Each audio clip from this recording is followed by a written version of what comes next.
woman dies in a car crash. This is where we get from the song Helena. And so what this guy does to get back his dead lover is he goes to the devil from the Bible, and the devil's like, yo, if you kill 1,000 evil men, I'll give you back the soul of your lover. And so he kills 999 men, and then the devil's like, okay, you're the last man, you have to kill yourself. We get farther away from God every day. Oh my God! Thank you, Carter. And Dasha, wrap it up. I was originally going to say music, but now I'm going to change it to why the violin is much better than the viola.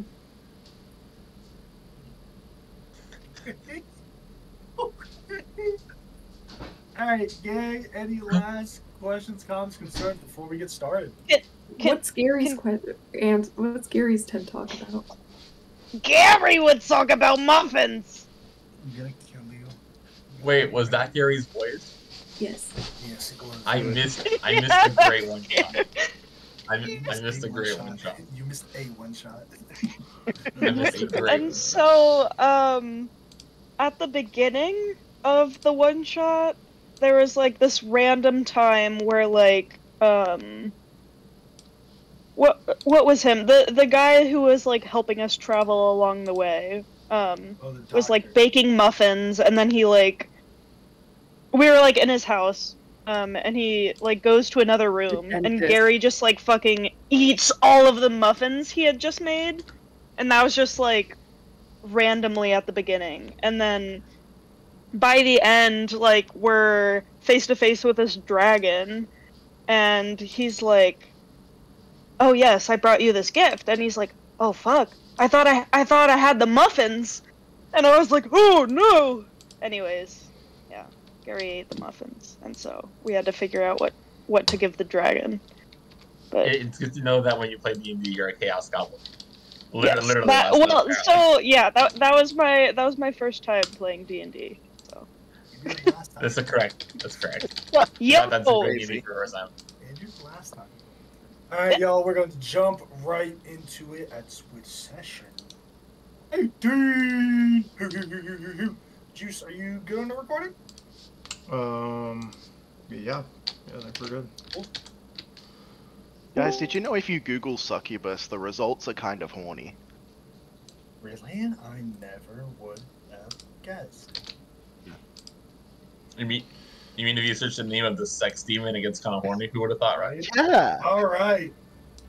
We begin our session today with Fate's defectors leaving the city of Endymiria. You met with the commander of the Azure Blades, truly the Crimson Scales as a whole, not just the sub-faction of the Azure Blades. Meeting with both the commander and Lieutenant Rasmodius, as well as a unique individual. This woman that arrived to town atop a bronze dragon. You were conscripted into the service, pledging your service previously and now coming to fruition here and now in this moment. You're given a choice, one of three options. Go alongside the commander to Zevel's Landing, a city still in Garrix's territory despite its geographical location here in Veovaland. Go find a red wyvern rider carrying a large lance and with a mysterious background, Red Ruin, and bring them for interrogation, or aid in the return of some of the Crimson Scales back to the city of Endymiria and regroup in Zevel's Landing to aid a potential dragon's attack on the city. You all went with the lattermost option, choosing to go to the small town of Berxley, heading there to quell this devil infestation that you know is led by a succubus, a fiendish, seductive devil who wields sorcerous powers. You're given a quick briefing before you take your newly gotten gold and spend your money getting items for the equipment, Cassian grabbing a very nice new greatsword, and the rest of you grabbing a couple of other baubles to help you on the way. The briefing you receive is as follows. Berxley is a loggers town. Mills and lumberyards are the second home to people who live in there. But now, those same places that once offered both a respite and a day's work are home to more foul incarnations of dark magic. Berxley is north by northwest from the city. It is going to take some time to travel there. Your estimations are around a week. It could be sooner, it could be longer. Should anything hold you up on the way? But as we begin our session today, you all leave the gates of Endymiria. The city itself is built in a natural divot, whether the city was built there or just the mass populace of people being surrounded by the riverbed that runs through the city, causing a very almost pseudo lake, these marshes surrounding it. Whether that contributed to the decline in the sea level of the city or whether it was built there for a strategic point is unknown to you all. But as you crest over the small hill, you see the city gates behind you, and you're on the road once more. Before we start some random rolls to see how this session is going to go, I'll pass it all to you. Is there anything that any of you want to do before you leave the city, on the morning of or the day before, or as you are on your first day, 2 days of travel towards the small town of Berxley?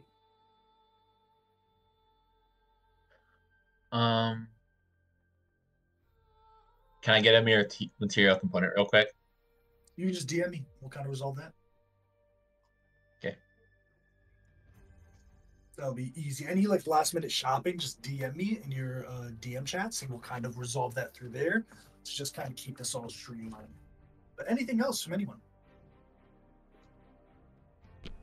If it is a lot of shopping, then I will probably Technical thing, can you send me a join link to the campaign so I can join with my new Cedric sheet, so in case you need to reference it or look at it, you have access to the right one? Yes, sir. You absolutely got that. I'm going to post it once more in here. Copy link. I'll put that in Forge link. Appreciate you.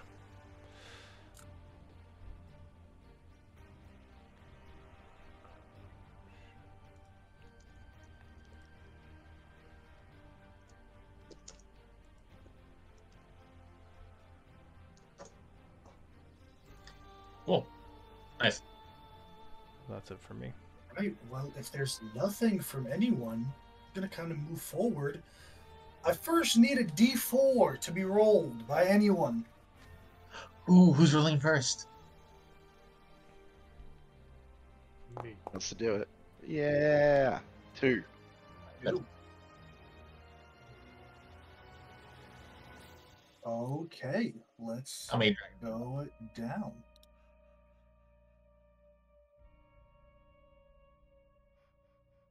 Much of the first day, 2 days, is uneventful. You all are breaking for a quick little camp. There's none of those usual moments of used campfires, people that have been traveling and roads that are more traveled by, small subsections that are broken away from the main roads, leading to a well-established fire pit. There's none of that here. You're back to roughing it for now. For Berxley isn't a town that is traveled by the main roads. Heading north by northwest once again, you see the sun begin to set on the second day, and you know that you have to start breaking for camp. You all get into your usual routine. The more able-bodied, physically, grabbing some things and placing the sticks down, grabbing some of the firewood, chopping if they need to, etc., etc. The rest of you all pitching tents, getting some of your rations, cooking on the fire, just getting the bare necessities that you need. All 7 of you are around the fire. There's not much conversation happening, just small white noise talk. Conversations that you'll forget the next morning. But then you hear a rattle of a chain. Chains clinking against each other. But it's methodical. It has a pace to it. It has a gait to it. And it seems in the distance It doesn't sound heavy. There's no weight to it. It's more the opposite, a lightless feather of a sound that travels through this open air as we're still in the grasslands of Veilvoland. Hills and embankments, steps. As you're camping on one of those larger rises of these beautiful steps, you hear it, all of you. The fire licks slightly.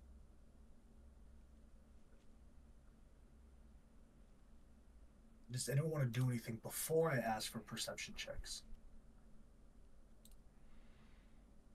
I'm I'm just gonna cast Shield of Faith on myself. It's the sound of chains. Sound of like chain links hitting each other. How is like the sound being like made? Is there like a gate to it of like us like of a person walking, or of something like, oh, this is like attached to something and it's just like a continuous like rattle? It's like a person walking. So it's in kind fact, of chink, chink, chink, chink. Okay. Bingo, exactly. Hit the nail on the head. Instead of Shield of Faith, I'm gonna do the new Blade Ward on myself. Okay. We get a round of perception checks from everybody. Let me make sure I'm good with that. Now it's pitch black. The only light, the only illumination is the fire. In fact, it's also the only warmth, as it is getting cold in these later months of the year. Us now being in the 8th month. Summer is kissing itself goodbye, and fall is slowly overtaking. Can I go ahead and I will activate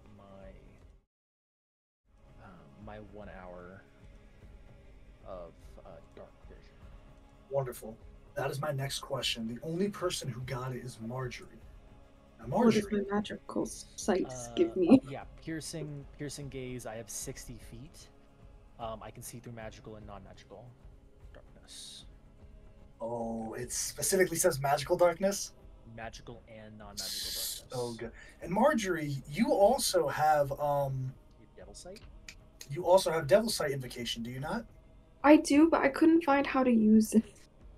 It's just automatically a thing. It's just a passive. So I need both of you actually re-roll that at advantage. So just roll an extra d20, because you would get advantage if you have dark vision that can see through through magical darkness. I can now. So just a re-roll. It's a re-roll. See if you get the higher one. Hang on, Jared's calling me. Tell him I say hi. Got her. He's saying, "Don't start without me." He's saying he's on it, for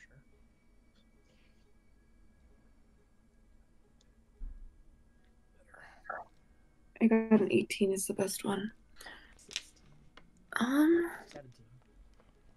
Okay. Cassie, you just hit it. Marjorie, you did hit it beforehand. I just wanted to see if you crit, because there are tiers to this above board. You two see, obviously through this magical darkness, a hooded figure. The hood is pulled very high, and it's pulled so far in front, actually, that it hangs over their forehead. Even with your enhanced sight, you can't see the facial features of this creature. But they're in what looks to just be a dark gray, muddy looking hood. It looks starchy, the cloth. Like hasn't been washed in ages. This creature walks with a bit of a limp, and to your observation, Cassian, it matches the gait of these chains. And in fact, you see it now, both of you. One entity. It holds a tiny lantern in one hand. It's quite large, humanoid in appearance.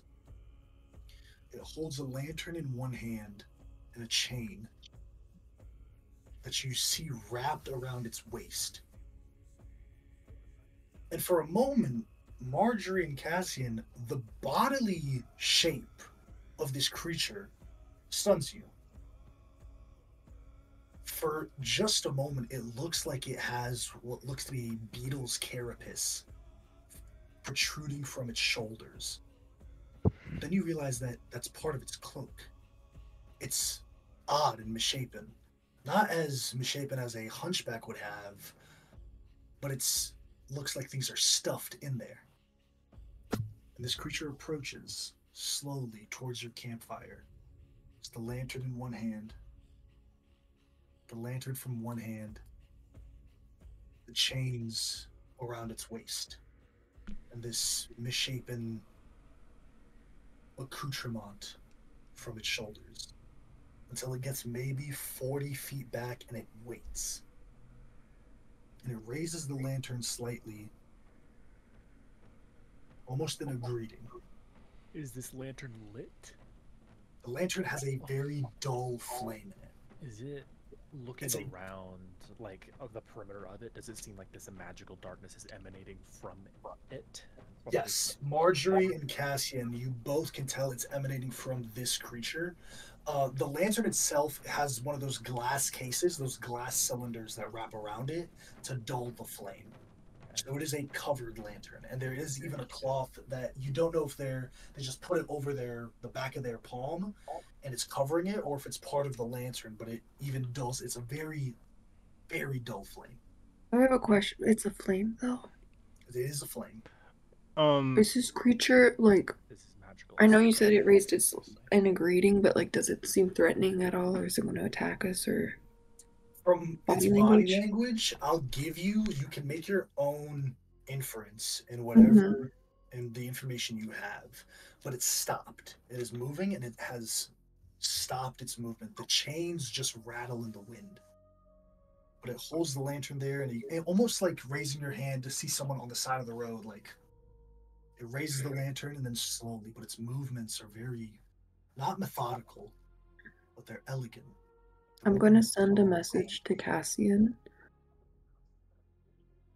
Do you want me to try and prestidigitation the flame out? I could try and snuff it out, but that might make him aggressive. Or it. I have a feeling he doesn't care about the flame. I think it's more magical, considering its magical darkness. Hey, AJ.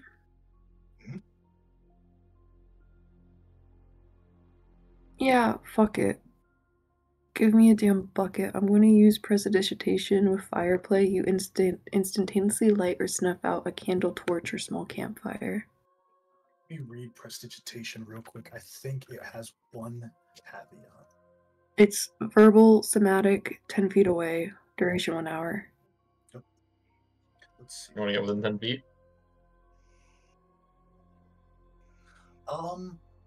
Give me, because it doesn't say in the spell, but I'm going to ask for this. Just give me a spell casting ability check roll. So roll your charisma and add your proficiency to it.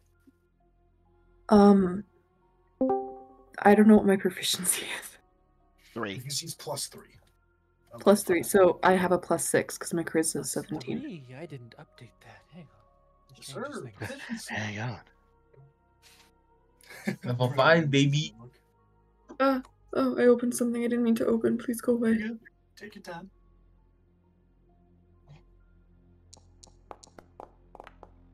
I got a 16. 16.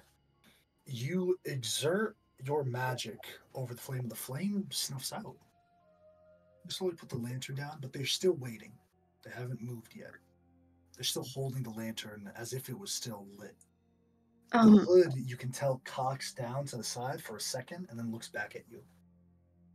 Did the darkness go away or no? The darkness did not go away, no. The rest of the rest of us? only Yeah. see a black shadow and darkness. That's all you see. Even with your dark vision, you just see that, okay, it's in the pitch black where the fire doesn't illuminate past. But you see Cassian and Marjorie not acting abrasively yet, but you do see Marjorie now actionably casting this cantrip. And that's the first moment that you realize something is happening. There's a figure up ahead. What's going on? He has a lantern. Magical darkness. Okay. It doesn't seem to be aggressive. It's just looking at us. May I make a history check based on chains, magical darkness, lantern, hood? Hooded figure. Would be more. That's so vague, dog. Like I don't a know. history check based on a Well, I bunch mean, of background different of where I've generic been. Like, is this like undead You based can on give me the? a religion check I'll if try. you'd like. I'm gonna say it's a DC 19. Oh well, it's First gonna be s- impossible, but let's try it anyways. Yeah, no way. You could get that 20. You know, I never know. Not this time, but next time Yeah, maybe. I wanna- Maybe next Possible, you time. have a plus 2. You it's possible. It was possible. I tried. I don't know Can- nothing. can- I don't know. I don't know nothing. I'm scared. Are we fighting? Can I spend a channel divinity? So then for the next 10 minutes, I can sense any celestial fiend or undead within 60 feet of me. And I know it's creature type. You do ping an undead. It is an undead. Okay. Can I? I'm gonna cast dancing lights, and I'm just gonna send some little like globules of light over in that direction, and see what happens. You send the small orbs of light, and it does extinguish these small areas of darkness. Where now, thanks to you, Rosemary, everyone can see this creature now. You do take in the sight this very robed figure. They're very top heavy. I don't know if she can see us, but we're even high. It's very top heavy. Its shoulders are broad, but the hood itself covers most of their lower torso, and it extends into a robe. So it's as if you had like a big hoodie snuggie. That's the best way I can describe their outfit. You don't see any of their legs, but you can tell they're wearing something underneath it as it cuts off at their middle shin. And they have small boots under their feet, all in this muddy gray coloration. What are you guys doing?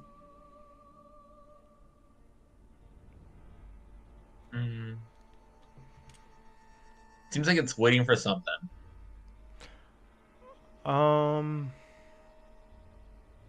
Interesting.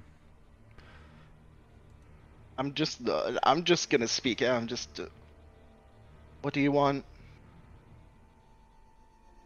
Simultaneously, you all hear a voice, but not with your ears. You hear it in your mind.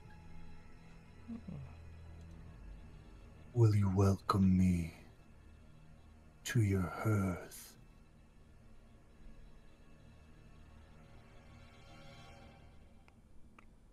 Some kind of. She's just looking around at the party. Well, I think so. I guess can like one of us just think back? Like Cedric's automatically gonna do this. Is just think back. Do you mean harm? To harm travelers is an affront I cannot abide. I wish to share your flame, if you would allow me to. All right, come on. If you mean peace, then may join us at our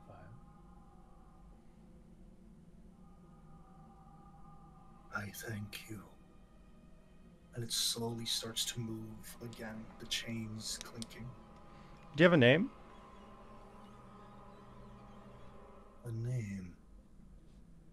I have lost it long ago. As it slowly sits on one of the, whether it's a tree stump or a log that Cassian, you've taken and placed down, it sits. And from it reaches into this massive wide hood and pulls out what look to be small sacks, and it places it down. Would you like to browse my wares? Sure. If you're offering. He just leans back, leaving these beautiful, deep brown satchels on the ground in front of him. I just spent all my money.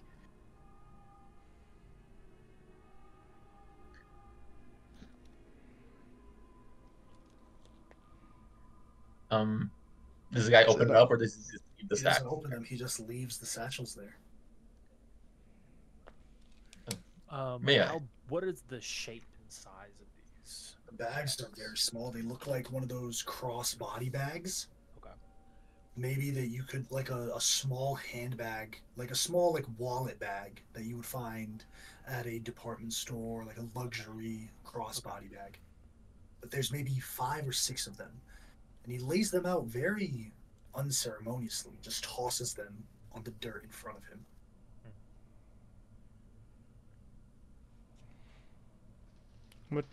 I'm gonna slowly reach over and like just point to one, like, may I? Of course. I saw the divine sense up, so in case one of these have anything in them, I want to look in one of the bags. I don't want to take out the thing. Just look inside. You open the bag. There's nothing in there. There's just darkness. And I look over his shoulder and look in the bag. It's just darkness. It's pitch black void. There's nothing in there. I mean, the bag is small, but you feel a weight to it. Can I just take out like a coin, like a silver? Mm-hmm. Can I test to see if this is like a little bag of holding? You put the coin in there, and it disappears into the void. And can I try to pull it back out? You reach your hand, and to kind of prove your theory, your arm goes deeper. But you think, okay, silver coin. You pull your hand out, and nothing comes back out. Thank you for the donation. There are many things that can enter these spaces. But curiously, currency cannot leave. And there's a wryness to their words. Almost like a grandfatherly slickness. A slippery smile that's on their face that's masked. Please tell us about your wares. I could, but in my experience, it is best to allow you to reach in and wish. And should there be something of your choosing that arrives in your hands, an arrangement can be made for proper compensation. How many of these bags are there? 5 or 6? 5 or 6. Enough for all of each us. Do each of these operate differently, or are they all the same in concept? A unique question. They are more of the same, but over time, the walls that separate them become blended.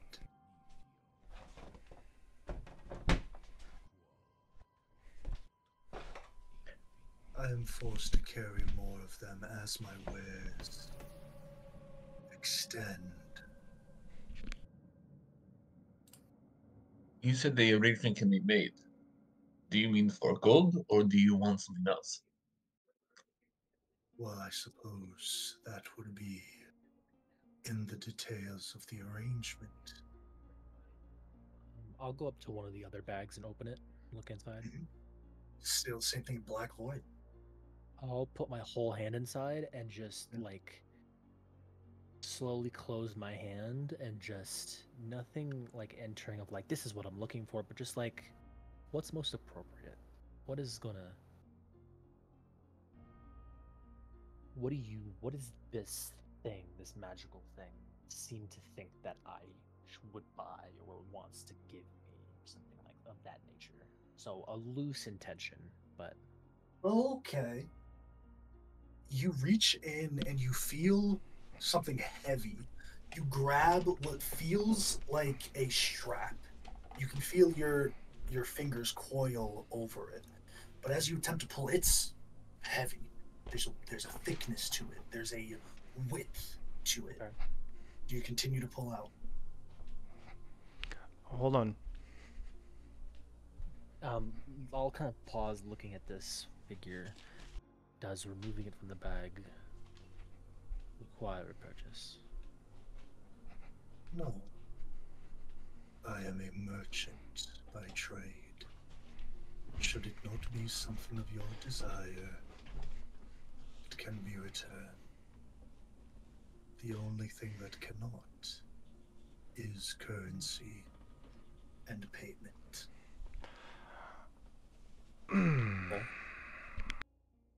You pull and it catches on the lip of the bag. You realize you have to pull the bag wider to pull it out, but it's shit. As you're pulling more and more, roll me a 4, 5, 6, 7, 8, 9, 10, 11, 12, 13. Roll me a d12.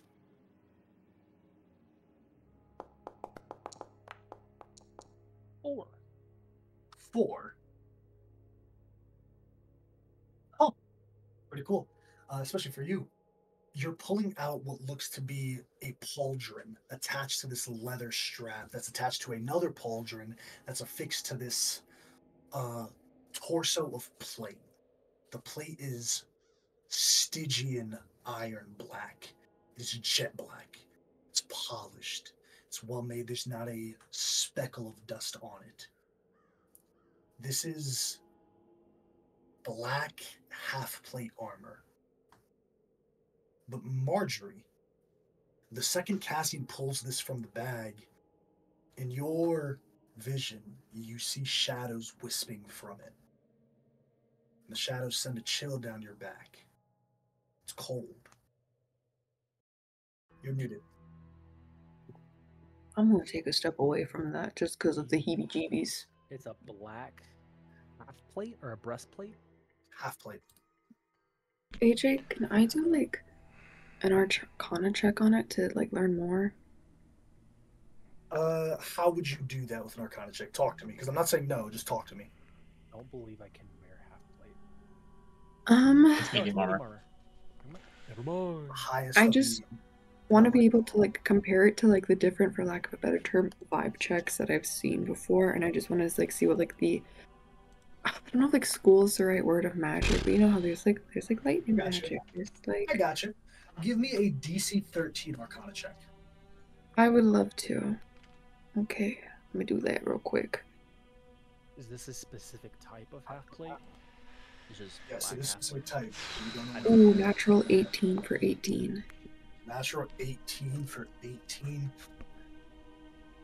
Months ago, when you all were traveling, right after Rivendell, you came across a perturbed individual. Valtharius the Bone White. The aura you got from him is very similar to this. It reeks of undead magic. Magic that people that live and breathe should not have access to.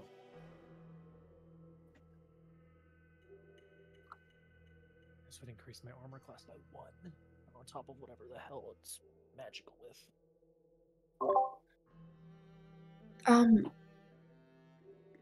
I'll just let Cass, because Cassian's the one that's looking at this, right? He has the armor in his hands. I'll just like lean over to his ear and be like, this has a lot of undead magic tied with it. So do I. Can I do a vibe check on Cassian? Because this does not match his vibe, does it? That's up Is to it you. black armor? You're not gonna make a vibe check to get information from another. I just want to know if like That's on you. I'm like because it's the same type of magic from that Bone White guy.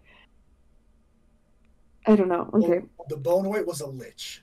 the Lich, yeah. I'm gonna start walking towards Cassian and kind of just put my hand on his shoulder. Do you mind if I take a look at that? If it is allowed. I look at towards the merchant. Should be no By problem. all means, I will those just. that are potential buyers should inspect their desired purchase. Okay, I'm gonna like show that I'm gonna cast a spell on it and wait and see if he reacts, and then I'm gonna cast Identify without a ritual. Just gonna do it. Cast Identify. This is Gloomrot armor. While you're wearing this armor, you have advantage on saving throws you make to avoid or end the frightened condition on yourself. It also has 3 charges. You can expend a charge to cast the Calm Emotion spell, saved 15 from the armor. It regains 1d3 expended charges daily at dawn. Is it reading cursed or anything else like that? Nope. What's the price for this one? Asking for a friend. What would you offer?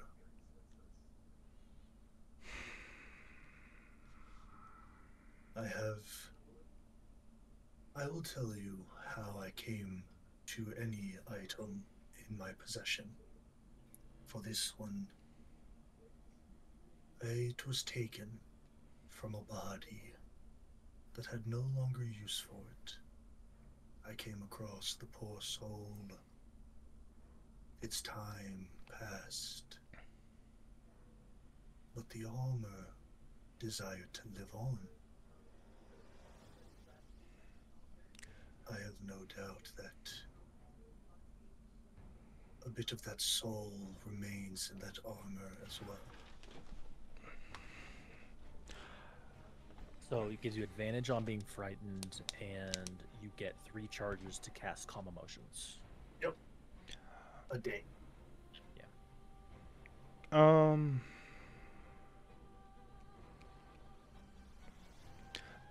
By chance, did you maybe pick it up from a warrior type?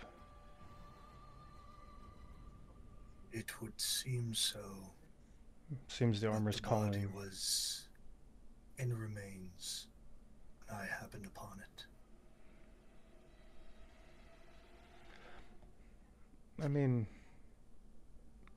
there are many things that sit in the earth now that could make changes that could be positive or negative to the world around us. We cannot control that. Of course. How about something in trade then? Something to help you see. I'll show the lantern to revealing. Do you want this armor? No, it's for you. No, I'm not the Calm Emotions type. Yeah, but all right. Well, never mind. No trade needed. Quite the opposite. I appreciate the intent, but I think with this piece, I will. I didn't call for you. Hi. All right. Yes. All right then. No trade needed. But I'll tell you what. Is there anyone else that would wish to browse my wares? Do it. I'm good. How about a donation though? Oh, what's the so I'm just trying to grasp basically like what Cass did there is reach in, think of a thing, and then you can buy it from the guy, right? That's kind of the the vibe. These are essentially 5 or 6 Random bags tables. of holdings, and you reach in and you can choose to think of something specific and be like, I want this thing, and the closest item that aligns there will appear in your hands. At that point, you then have to come to an arrangement. This isn't a regular shop where the price tag is this much. As based on the conversation with Cedric and Cassian, you say what you're willing to part ways with for it, whether that's currency or any other payment.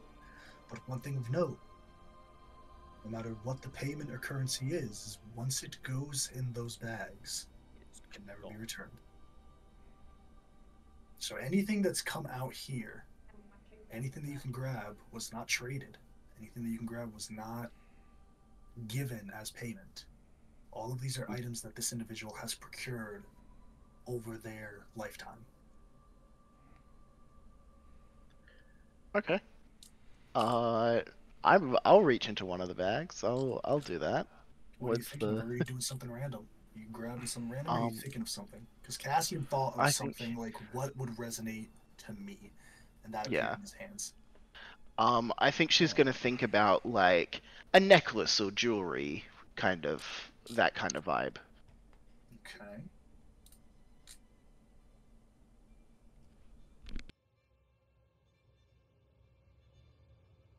Ooh. That's super cool. I'm just reading it before so I can describe it because that's super cool. Where are you finding these items? So many places, not even funny. Huh. Okay. You reach in, and as you pull out, there's an ice cold in your hand, Rosemary. You feel whatever the centerpiece of this necklace is as you pull it out, and your hand is closed. You have to just get a grip on it to pull it out from this interdimensional space. And as you do, there's this black rope hanging from your fingers. And as you open your hand, a scream emanates to all of you. It shakes you slightly. For in this amulet is carved from obsidian a humanoid skull, very small, artistically designed, of course, but its jaw is open. Ruby eyes and emeralds for teeth.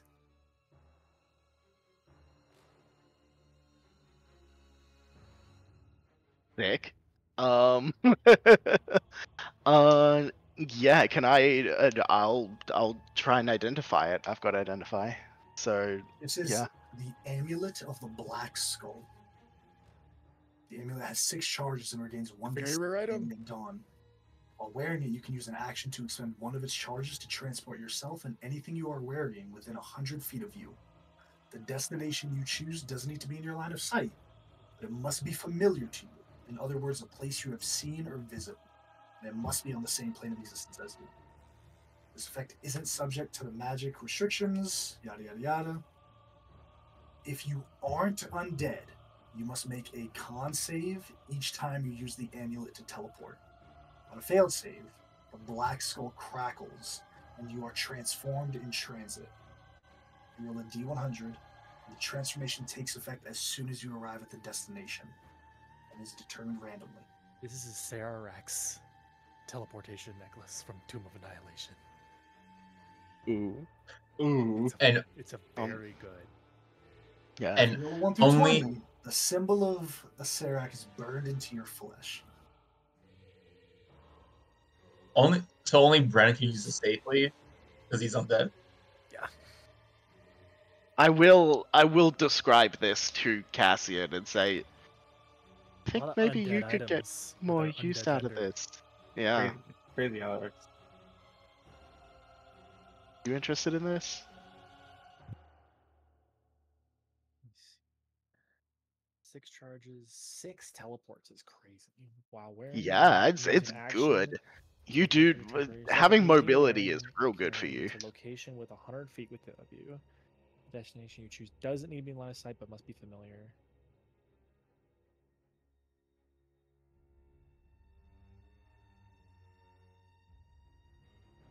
It's like a extended Misty Step For an action. for an action. Yeah. For an action. That's why it's extended. That's not bad though. Yeah. Look, six 100 charges feet. of a It's shorter 100 dimension feet. door. It's a 100 feet teleport. Yeah. And it's not just you, it's also items. You can teleport an item you're wearing or holding 100 feet forward. Pretty cool. It's not just you. You can teleport something like this 100 feet that way. Like a bomb. That's a big deal. I trust you enjoy this.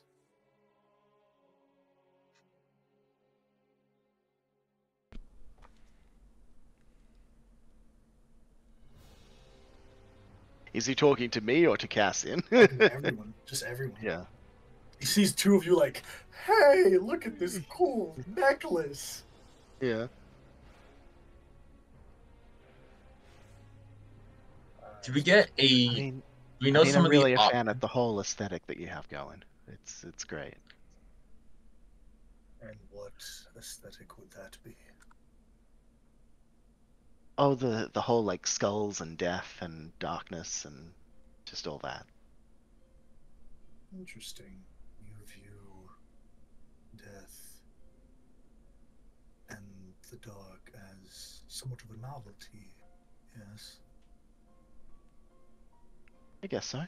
Yeah. Will you still feel the same when it is your time to be written on the pages? What would you Eventually. be interested in selling this item for? As I stated previously, what would you offer?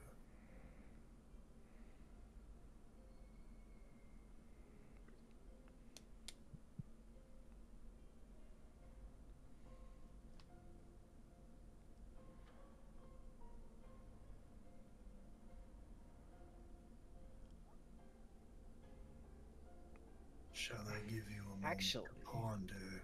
I think I have something. This flame sounds great for. No.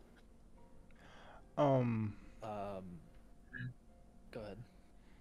I'm gonna do something totally different. I'm waiting for you. Sorry, I just went too soon. As a lycanthrope, I have two forms: hybrid, and then full, basically direwolf, essentially.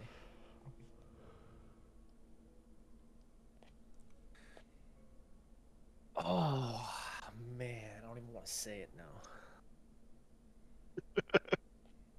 Other people go. Other people go. Ponder what deal you wish to make with me. What about services? I have no need of services, but I appreciate the offer nonetheless. I am but a simple merchant on a simple pilgrimage.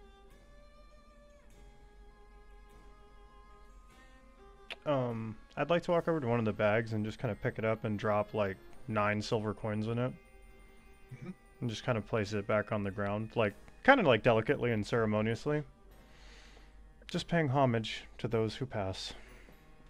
Your donation is appreciated. This pilgrimage you're on, where does it end? It doesn't. I am but an assistant, one who wishes to see the lives, the souls of those who had untimely ends continue on with those who have yet to have their names scribed. No idea what I can give this guy. He's gonna reach in one of the bags. Okay. And he's gonna think one of two things. Either a weapon that suits me, or something that would aid me in my true quest on the surface, which I can ping you what that is if you need. Okay.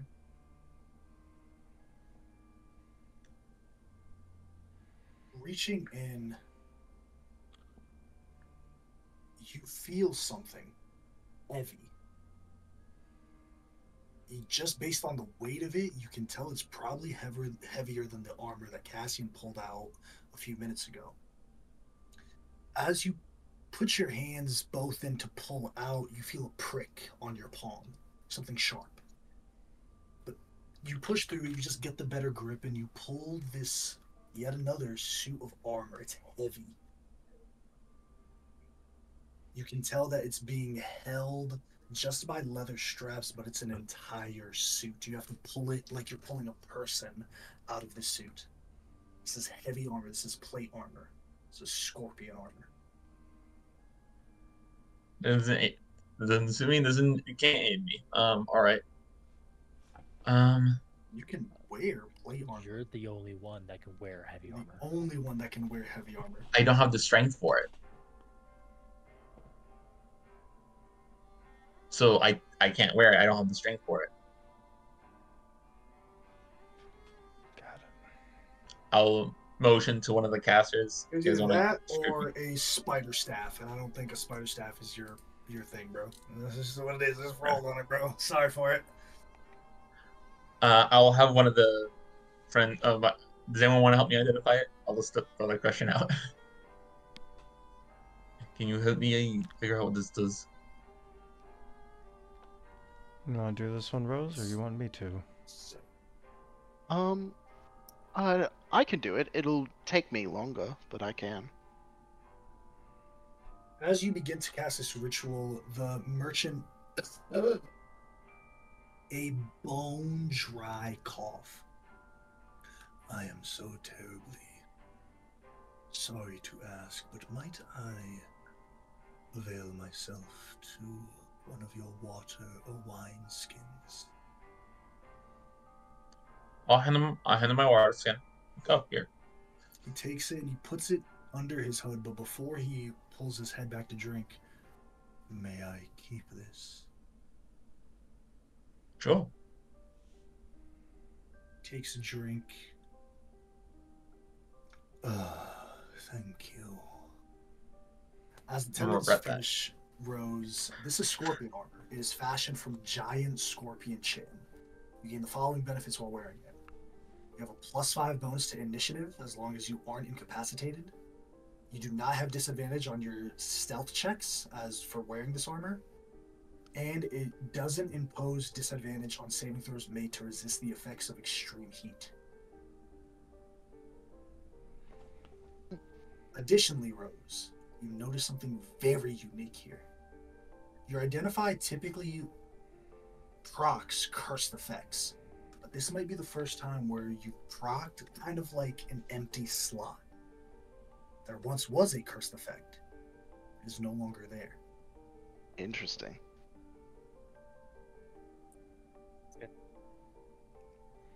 I'll explain that all to. You muted. Okay. Guy's selling undead cursed items, but he's purged the curse from it.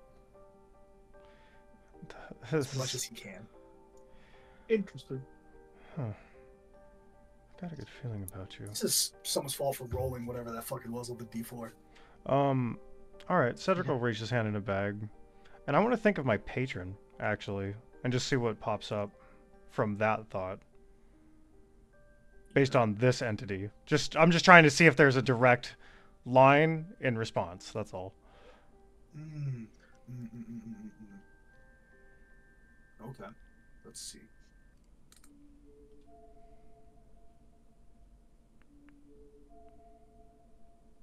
Huh. You reach in and all of you see the merchant lean forward slightly as he looks to Cedric. The water skin's still in one of his hands, but he puts his elbows on his knees as he's sitting on this log. Looks intently. His face is shrouded. But Cedric, you feel something almost get thrown to your hand. Something the size of a softball hits your palm and your fingers instinctively wrap around it as you pull out a polished stone orb. It's veined with iridescent crystal that glows slightly. It's about 8 inches in diameter and it's not too heavy. It's probably more of like a kid's basketball than anything.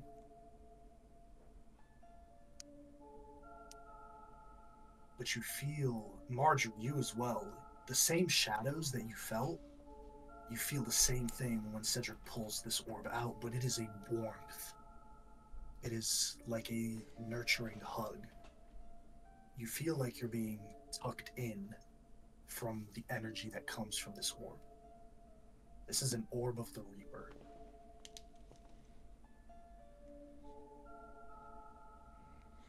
Now that's a curious thing to come in my possession, isn't it? No, that won't do in payment for this.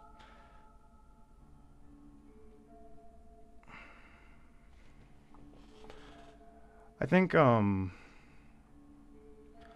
Cedric will take out a book no one's really seen so far. It's clearly a like embellished like song book that he writes songs on, and he's going to rip out 3 pages from it and just into the bag. You put it in the bag, and then the bag, they flutter out upwards from the bag. Payment's not acceptable? I look to the guy.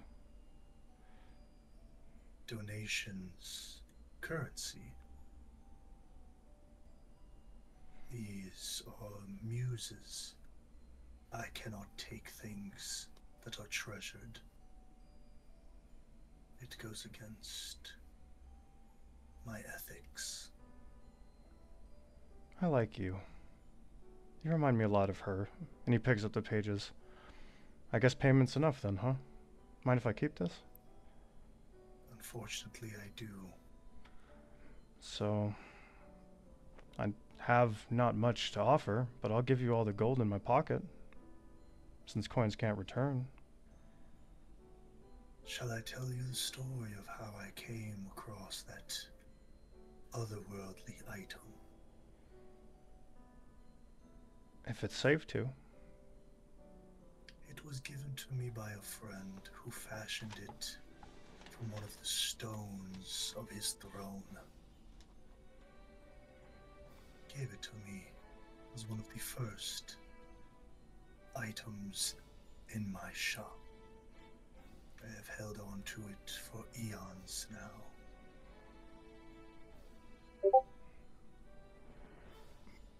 Why would he...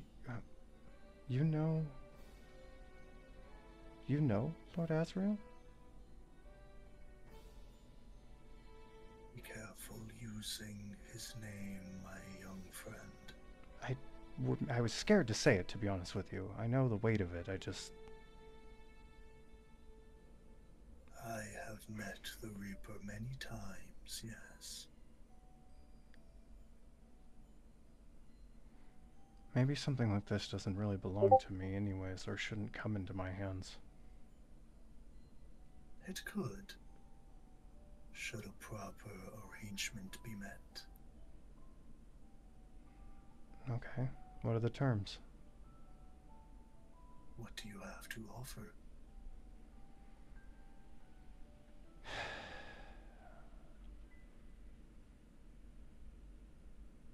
I guess all I have is, what, my dream? My goal, my ambition? But you said things of value like that aren't ethical. Exactly.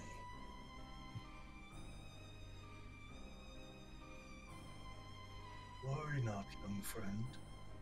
I am sure our paths will cross more than once again.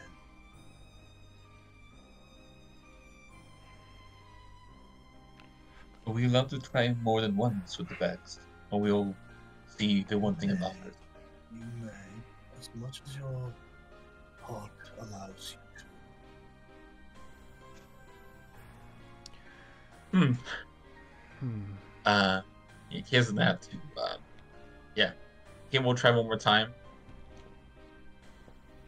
Just same, like, aid me in my quest or a weapon.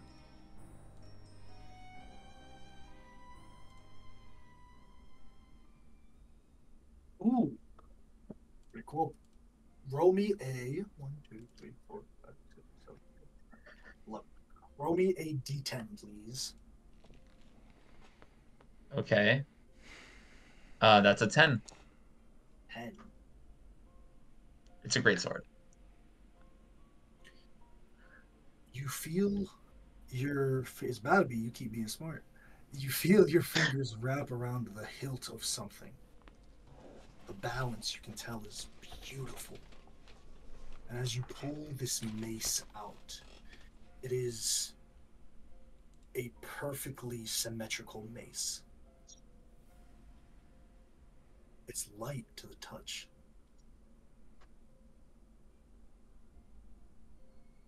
This is a force breaker weapon.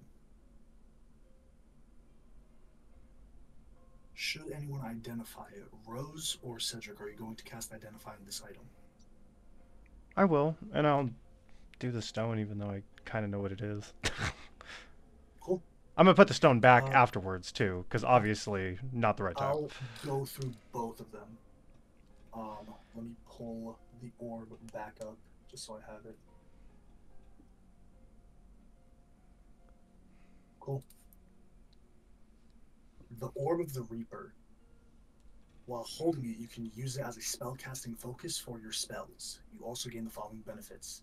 3 charges and regains all expended charges at dawn.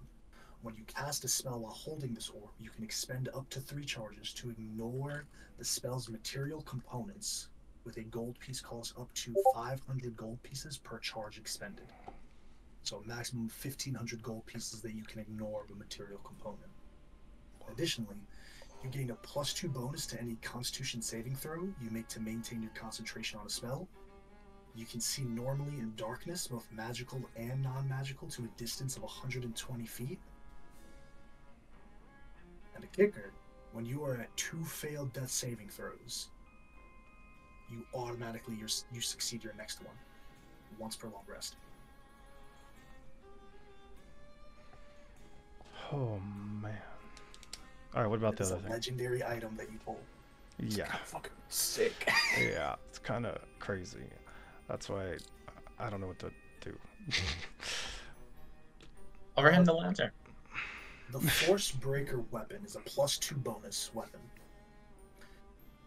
Striking a large or smaller structure of magical force, such as Force Cage or Wall of Force, automatically shatters the structure. If the target is a huge or larger structure of force, this weapon shatters a 20-foot cube portion of it. On your identify, though, Cedric, similar to how Rose got like the empty slot where the cursed used to be, there is a slot that is filled where something wasn't there. Is it like the curse is in this one now? Or there? It's not a curse. It's not a curse. It's an Okay. enhancement. Okay. Whoa. Which The mace deals an additional 1d6 radiant damage, or excuse me, 1d6 necrotic damage, and it has the versatile property. So it will deal an additional 1 higher weapon die of damage if held with 2 hands. is a strength weapon, right? I'm not sure if maces, I'm not totally sure. Mazes don't shrink. Yeah, they're not finesse. He's bad on the rolls, man. I don't know what to tell you. Like, Cass got half plate and it was 1 away from heavy armor. I don't know what to tell you, man. Respect. I'm tempted. Something that I'm gonna bring up to this guy, just for everybody else's benefit. I'm just gonna like put forward Veltharius's staff. I'm just gonna say, this used to belong to a lich. Would this suffice for any of their tradings that they want to do with you? Might I inspect it? Yeah, for sure. Hand him over the staff. He takes it with 2, now you see, from underneath the robes that were covered, 2 bony fingers. Not skeletal. Still skin, but the skin looks deep, dark chocolate and leathery.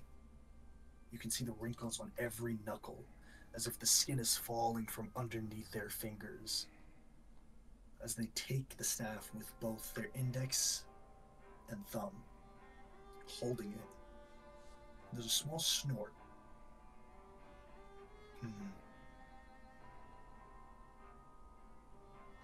Potentially, it could suffice for a portion of it.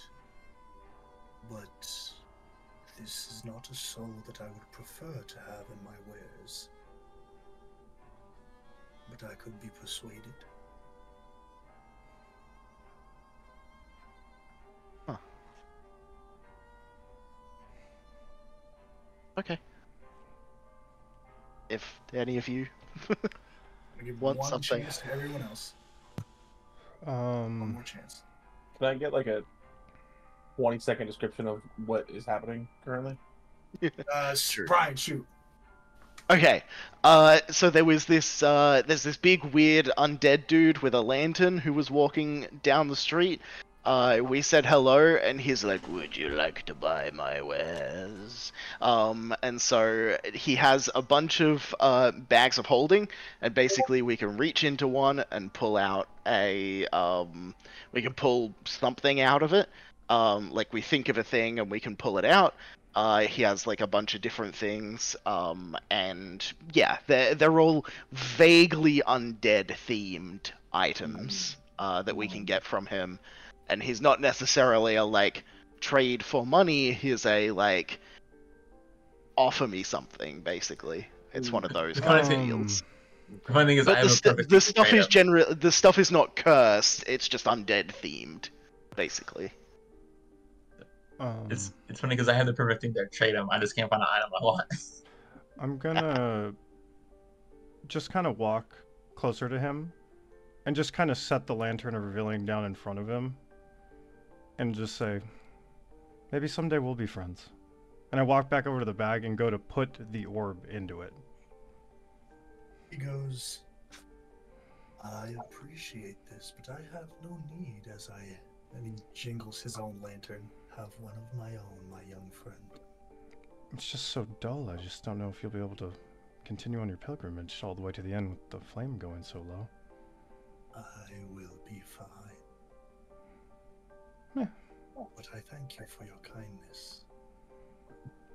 It's all I can offer right now. And he drops the orb. Last chance for anyone. Yeah, I'll try to grab something up. Cool. Again, these are bags of holding. You think of something, so are you just okay, anything, or are you looking for something? I think he tries to like picture, just like shadow, just like being like obscured and hidden, and then maybe like, like in Harry Potter, the thing that Ron got from Dumbledore, the thing that slurps in little like bowls of light. The Deluminator. The Deluminator. I think he's thinking of that, or just anything that would like keep him hidden, that would like protect him. Okay. Let's see.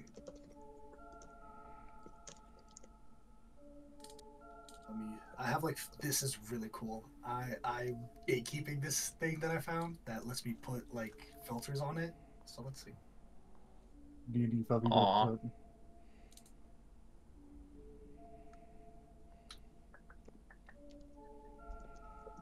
Reaching in arc, this might not be the most prevalent to you, unfortunately. However, you reach out and you feel your forearm go through like the opening of a torso.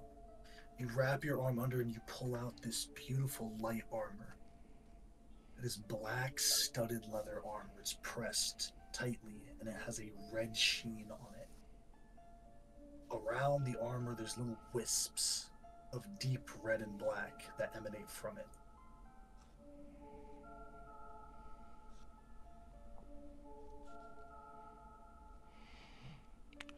Cedric or Rosemary, you got another identifying you? Sure do. Yeah, I could do it if we want to ritual it too, but I'll let Rose do this one. This is Voidwalker armor. It is studded leather. While wearing it, you can use a bonus action to summon a projection of yourself in an unoccupied space within 30 feet of yourself. The projection is a translucent copy of you that has immunity to all damage and conditions, and you can make attacks and cast spells with a range other than self, as if standing in the projection space. The projection disappears at the end of your turn. Once you use this bonus action, it can't be used again until you take a long rest. Similarly, Rose, there is a slot that had a curse that is now empty.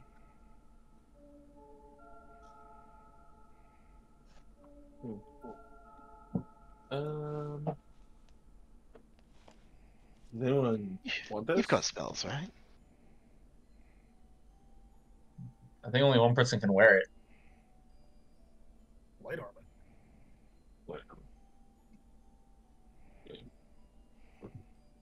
I mean, I'm not gonna. I mean, I'll buy it just to like trade it later, maybe. How are you gonna buy it? I got something. I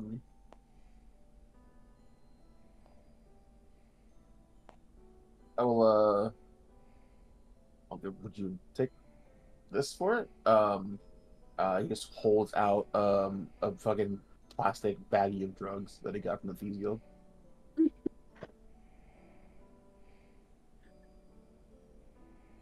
I don't suppose that has the remnants of a great warrior or poet or a musician. I doubt it. I do as well. Besides, I could not partake, even if I wished to. Yes, sir. Might I have an inquiry for all of you as I begin to take my leave? That's You fair. treated me with hostility, understandably so, with fearfulness. It kept me at arm's length. Why?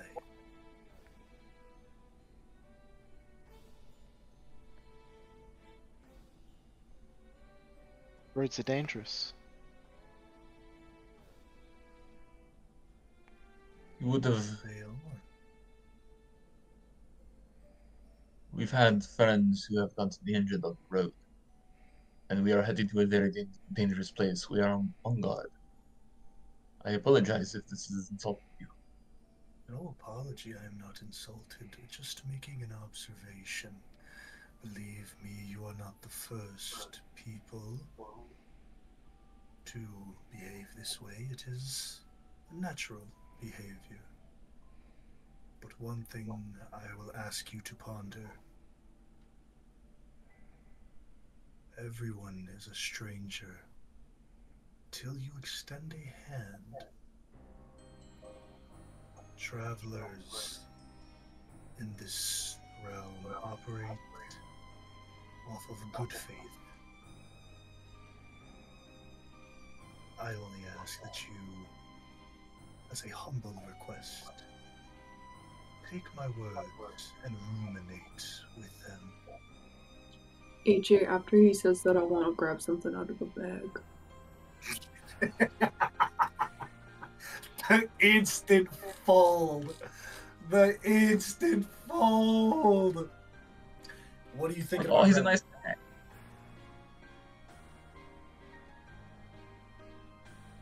I think Marjorie thinks about the time she used to spend as a child with her grandma. And just like enjoying cups of tea with her.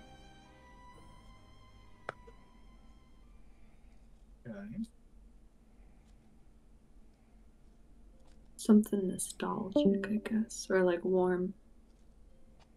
You pull out what looks to be a crystal red rose. It's warm to the touch, you feel it. The rose itself has that creation of something that is obviously not a natural rose, but it damn sure passes as one. The rest of you see a crystal petal, a bud that is hard, but it's soft, it moves. While it looks like it's made of stone, when Marjorie places her fingertips on it very delicately and very intently, the petals fold inwards. Just for the sake of it, this is a red chromatic rose. While holding it, you gain resistance to fire damage. If you would take more than 10 fire damage, the rose disintegrates and you take no damage instead. As an action, you can blow the petals from the rose to produce a 20-foot cone of fire. Each creature in the cone must make a DC 15 con save, taking 3d10 fire damage on a failed, or half as much damage on a successful one. Using this property destroys the rose. So it's a one-off for both items. Either it's a protection, you take 90 points of fire damage, I take none. Or I'm blowing out a cone of fire.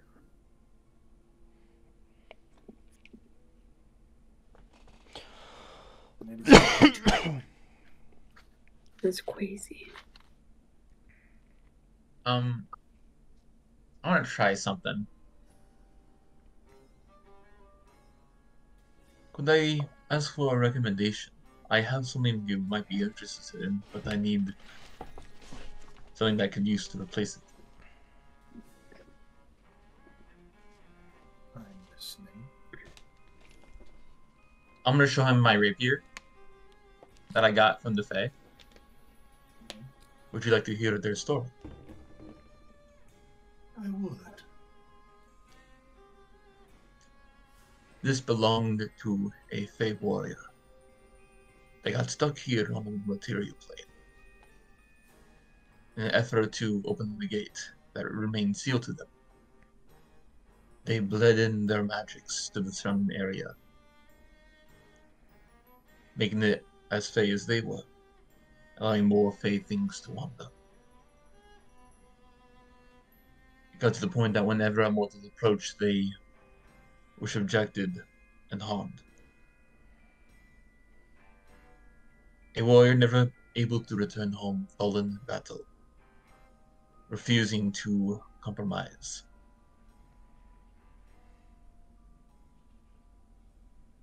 I assume in order to learn this story, a dialogue was initiated.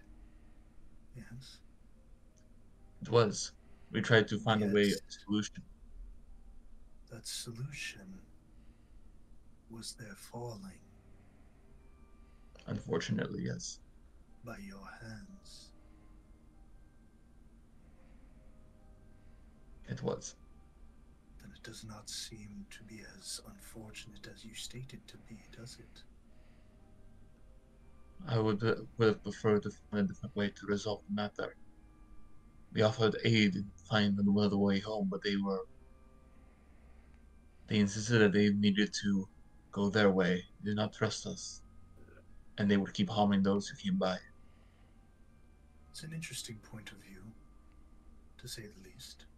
Not necessarily a wrong one, but to extend a hand, an olive branch, if it is not accepted, then it means death.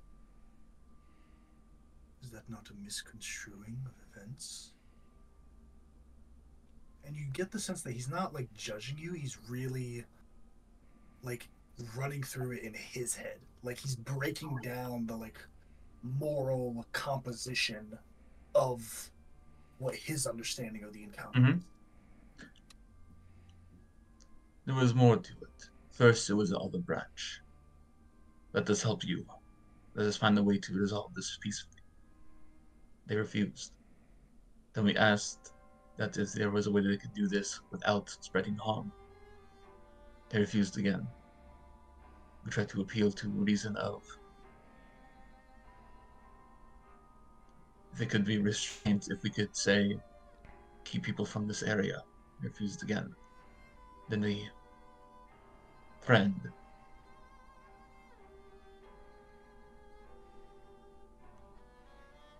I can sense death. I feel it the same way that you all feel the wind on your skin. And if I may make an observation, you all are no stranger to death. And Cassian, you can feel eyes on you. I would urge caution when justifying actions that result in death before it was written. For is that not what playing God is at its origination?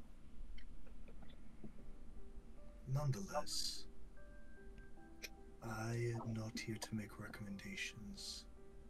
You may reach into my wares.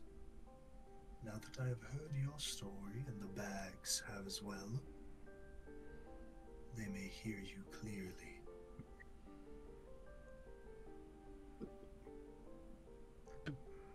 I guess I'll reach in again since he's offering. After I put back in the armor and the mace.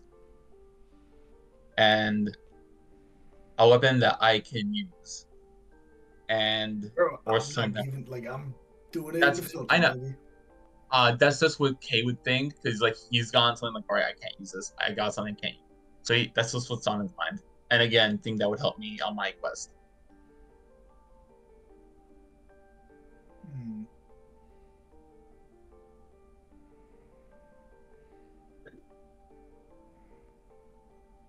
This is kind of fun. Okay. It's weird. I don't.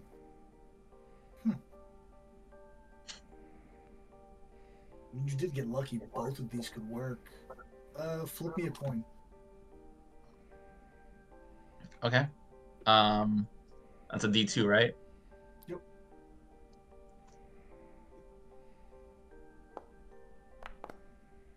That's a 2. 2. Your hand grabs another hilt, and as you pull it out, you can feel the straightness of the blade as you pull it clean from the bag. This is a piercer. It is a +1 short sword. The character attuned to the sword regains the maximum possible number of hit points from expended hit die.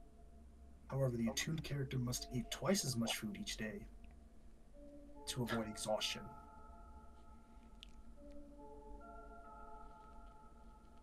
Shall I tell you the story of that fun trinket? Sure. There once was a mighty warrior. She was as fierce, almost as she was hungry. She would host large feasts after momentous battles. People laughed in the halls, drank her mead, and fought beside her until the end of her days. Her end was met as it was scribed, and so her soul does not remain in there.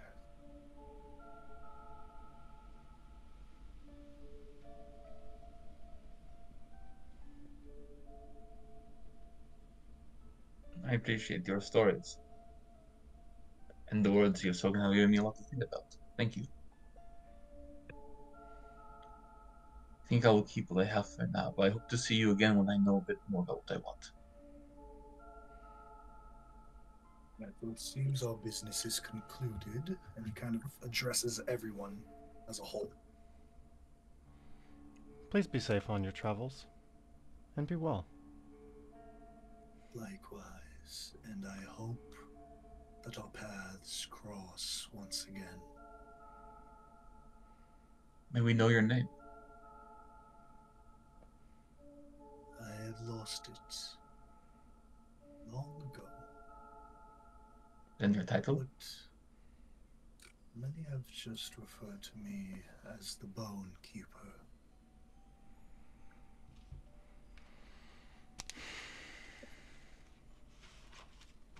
Be safe on your The travels. Bone Giver? The Bone Keeper. Keeper, okay.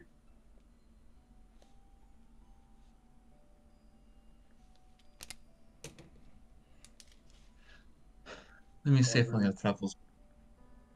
This Bone Keeper gets up,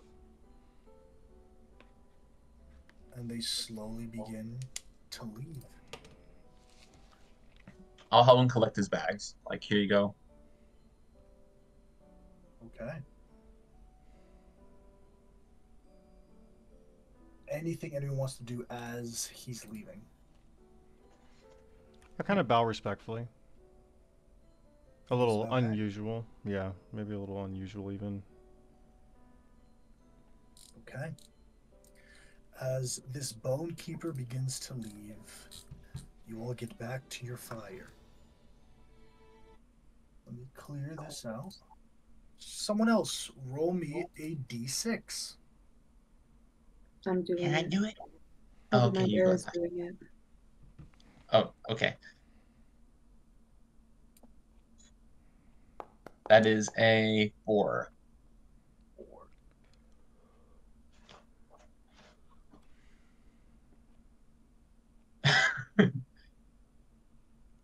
what the fuck type of music am I gonna use for this?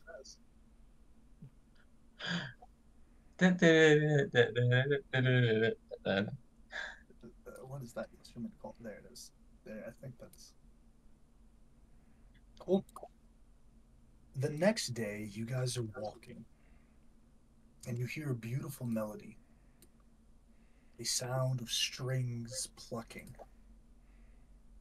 You see white smoke in the tree line ahead of you. You have to break off your natural path if you wish to investigate, but what you hear is this beautiful sound that you all should be hearing now. Soft, harmonious plucking of strings. It's an effervescent feel to music. It's music that you, Marjorie, and you, Cedric, have rarely heard with your own ears. But you understand it's not of this country.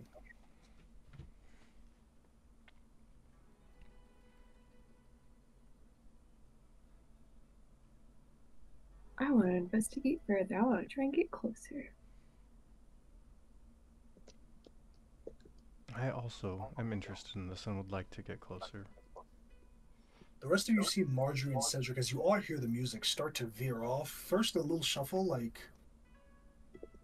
And then, unless anyone has any objections, everyone just kind of follows along.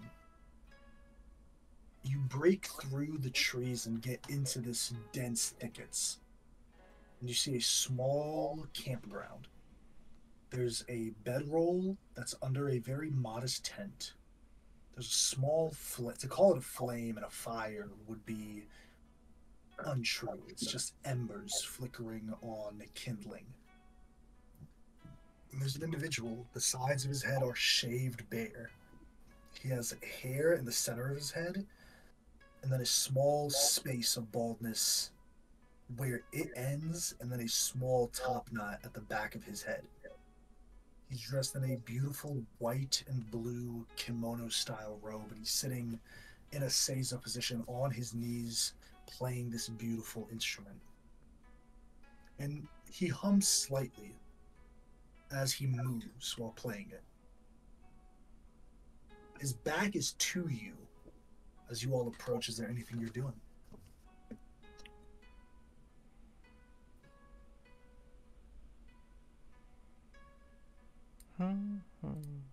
I think I want to find a little like log or something, set down my handkerchief on it and sit on it and just enjoy his music. As you sit, there's a nod towards you, Marjorie, but he continues. He's like, but you can tell he's very happy to have an audience.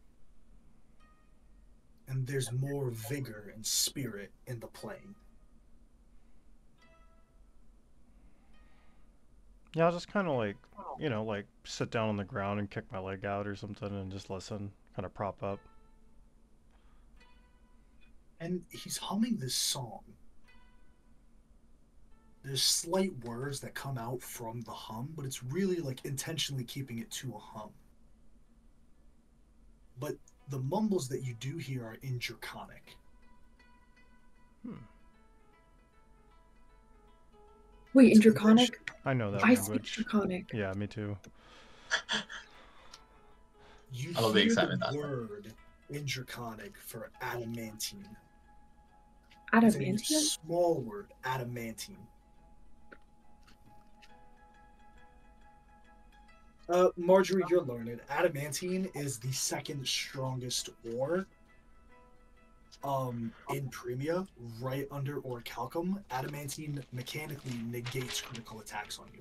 So if it's a critical hit, it's not a critical hit, it's just a regular attack. But the rules for this game is big. Does that and additionally bolsters either your magic or an ability score.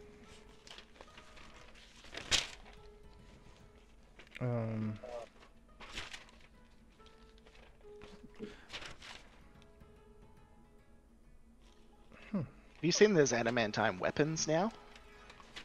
It's pretty cool. He plucks a chord, he goes, and then finishes the song very gracefully.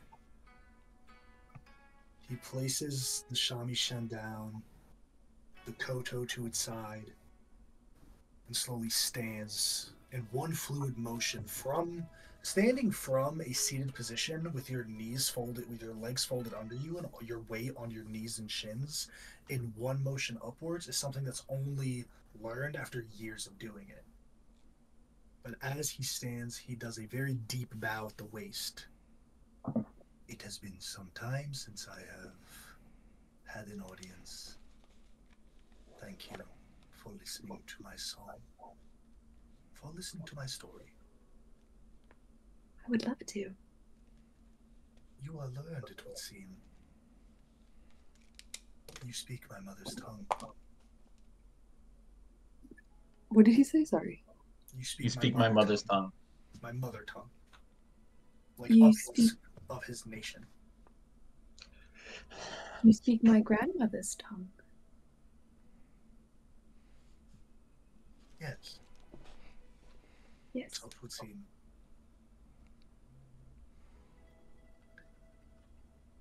Might I interest you in another song, another story? I would love to hear.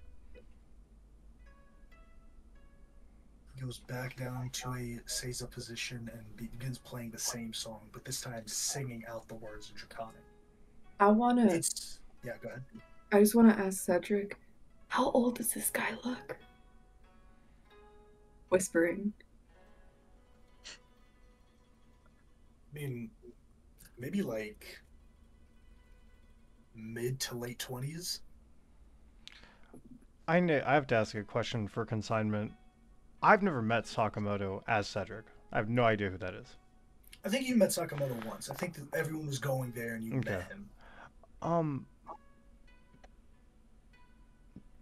you familiar with Sakamoto by chance? The name is a common one. I know many, but none that I've met recently, no. Okay, just curious. Your music is beautiful. Now sit, relax. And if I may be so bold to ask, will one of you begin to brew tea for us all?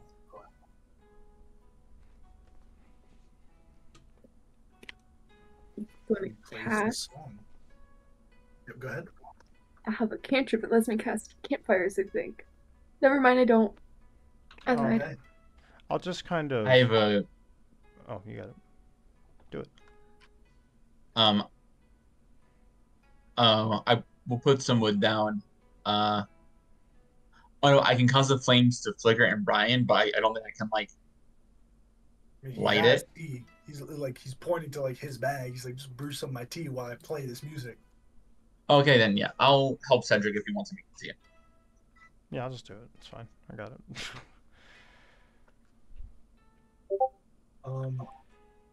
As he's singing this song, it's very much sung in like a nursery rhyme type thing. But it tells about a creature that's found deep in the mountains of this country.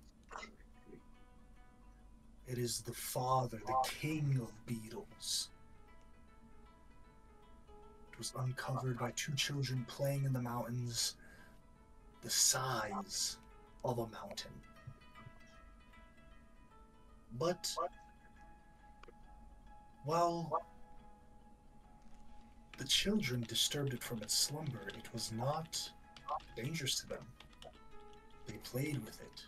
They danced on its back. And when they left, as the sun began to set, it almost seemed sad to see them go. It's a strange thing. It makes one truly believe if the mountain was its home or its prison. The story of Nomi, the adamantine charge.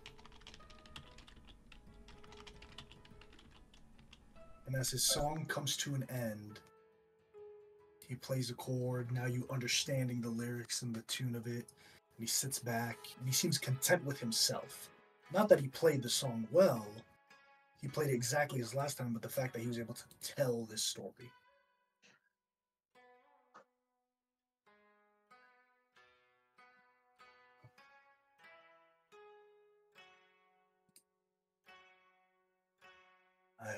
enjoyed my story. I did. My name's Marjorie Weavewood. What's yours? My name is Yamato.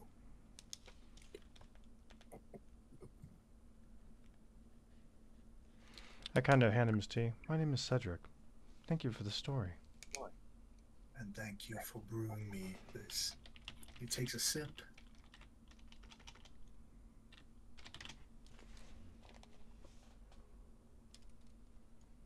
I'm not sure I can tell a story as beautiful as yours, but could I play you a song? Return. I would be honored. I'm just gonna play like one of those like the equivalent of like, I don't know, Bach or what's his face? Beethoven, just like classical music. Okay. Old timey stuff on my violin. The rest of you, unbeknownst to Marjorie, the rest of you can see him kind of wince at the style of music. That's what she's trained in. Like he's kind of like uncomfortable, but like in like a polite way. It's like when you're at someone's dinner and like they serve something that you don't like to eat. It's like, I don't like fish, and then they serve nothing but fish. It's like, thanks for the meal. He's being polite. Kay would do like a light chuckle in the background, kind of, a little quietly. You finish your song, Marjorie. Is there anything you want to do? As he gives a couple claps, and the rest of the party members slowly join in as well, giving you your little claps. Okay. He offers his fire to you all for the night if you'd like to take it. Yes. Okay. Sure. Absolutely. Small talk ensues, and eventually he finds out, like, oh, you're travelers. Like, yep. Okay. Give me an insight check, Cedric and Marjorie. Okay. Insight. Oops. Oh yeah, I got a +0 to this bad boy. Ooh, 15. Team. 19. 19. Oh, I like how the dice can make the other dice move. Yeah. He's during this like small talk and over the course of the night, he's like, he brings up the story like 4 or 5 times, and like on the 3rd time, you're like, hey, bro, I get it. And like, if anyone checks him, he's like, my bad. But he brings it up again, like excited, like an archaeologist on the verge of a discovery. And he told the story that the mountain was in this region or in this country. In this country, there's a creature within a mountain, a massive creature the size of a mountain. He's the king of beetles.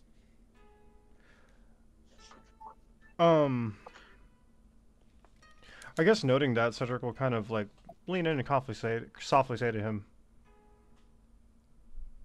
I once was seeking something, and I found it, and I've got the sense you are going to as well. Get that look in your eye. I can only hope. I'll play a song.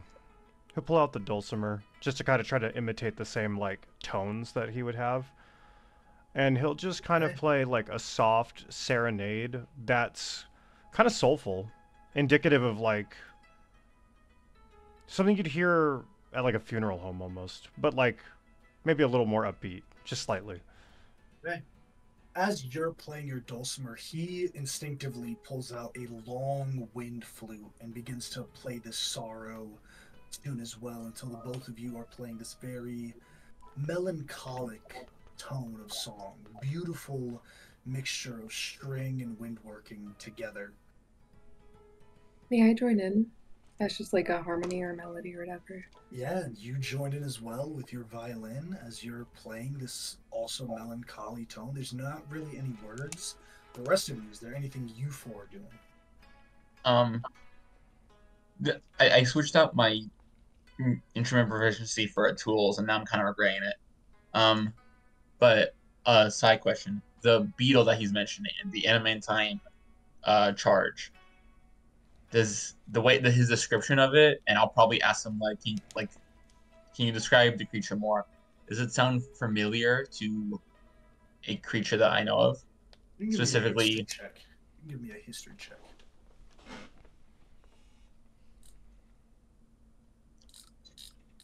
no, it was almost good. It's 2. Hey, nah. It's 2, man. I mean, you can make whatever inference you want to make. Can I message you privately what I think it might be? I'm not gonna say shit. You absolutely can message me whatever. I'm not gonna say shit.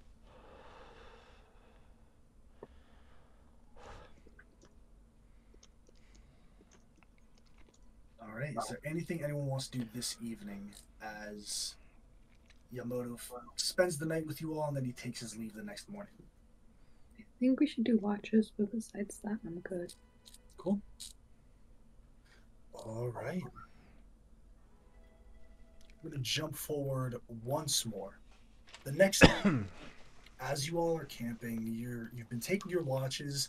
Now, within the last 4 days, coming across this merchant, the bone keeper, and Yamato, the storyteller. You're at the fire when you hear something break a stick not too far away from you. You all perk up, not going to bed yet. But there's a deep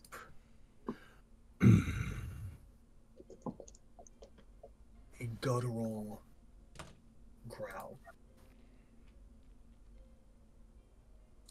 Does it sound draconic? What is that? Can you tell the difference between a hippo and a rhino? They make a different sound.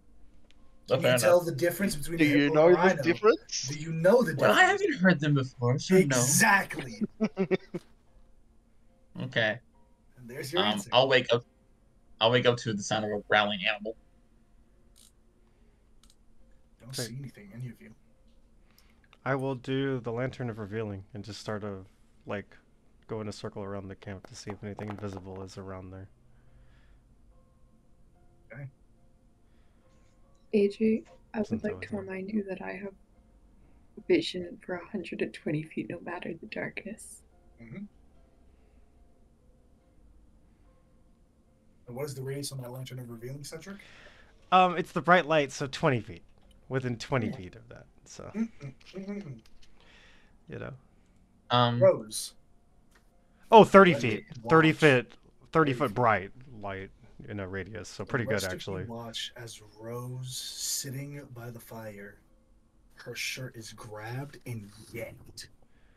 Oh, fuck. And she's pulled backwards. Rose, you immediately let out a yelp. Cedric, in the briefest of moments that Rose gets grabbed and pulled, you see something flicker out of the invisibility. You see a deep, dark blue coloration as it pulls Rose backwards.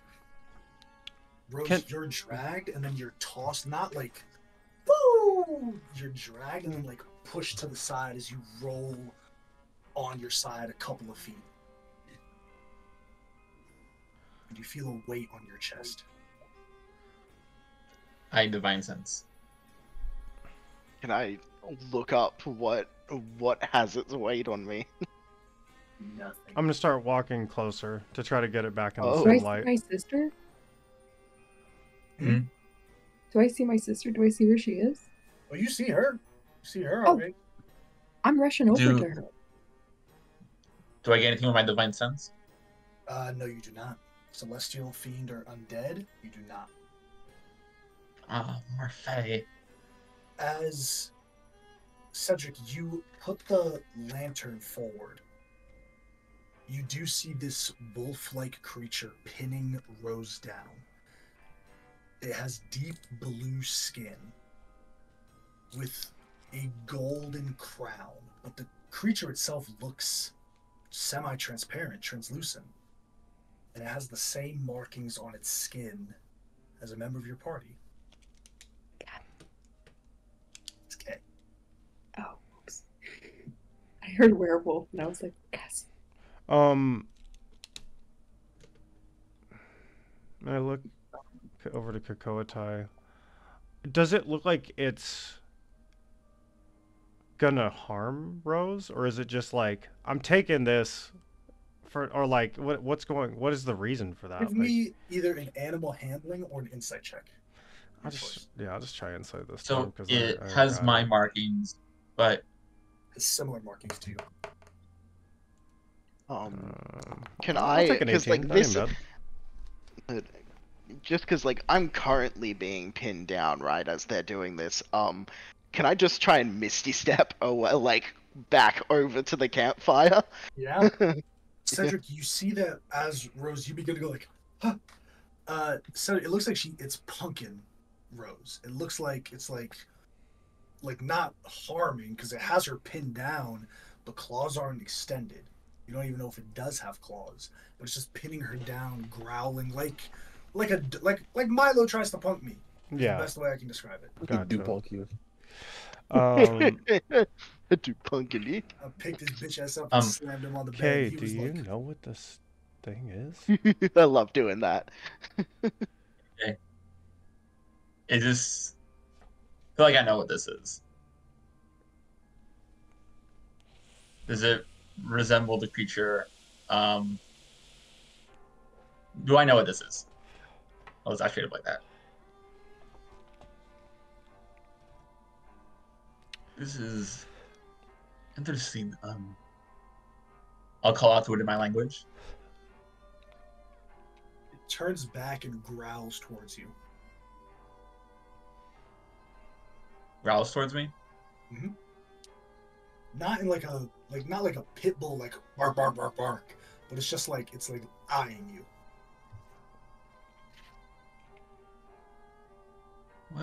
Where did you come from, my friend? It doesn't move. It's just standing there. Its front paws wide and its back paws thinner, kind of giving it this angular movement like it could pounce.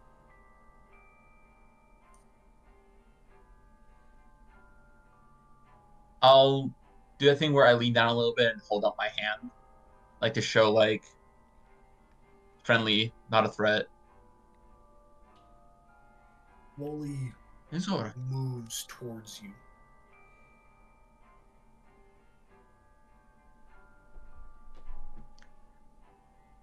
It moves towards me. Is that what you said? Mm-hmm. I'll move towards him at the same speed he's approaching. Still growling, kind of frothing at the mouth slightly.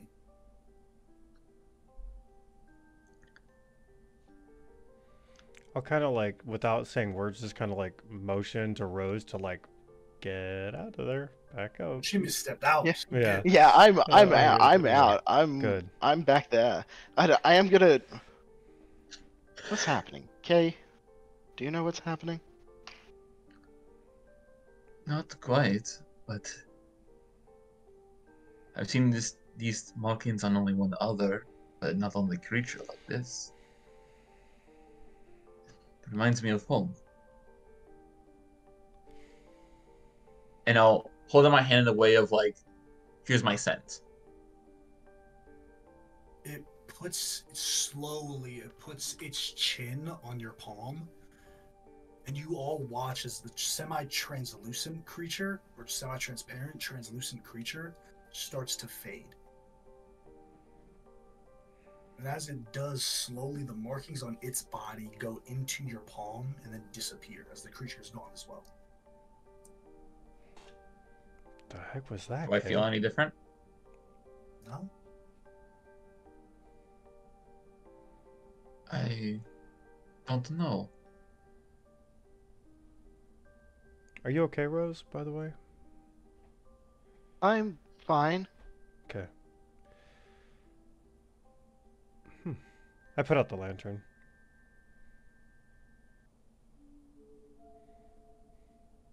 Because it's the middle of the night, it's silly. Ben, will you make us some chocolate milk? Cast unseen servant. Right away, huh? They don't Good. talk, I just think it's I funny. know. I just think it's funny. Yeah. It's good. It's good. We're here for it. The tattoos of this creature, is it keeping its shape of like now the wolf is on my body, or is it? Mm-hmm.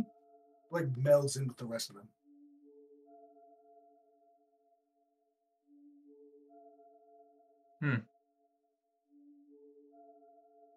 Can I see what it's doing? Because my tattoos have movements. Is he just chilling moving or alongside with them? Yeah, it's just moving alongside with them. okay?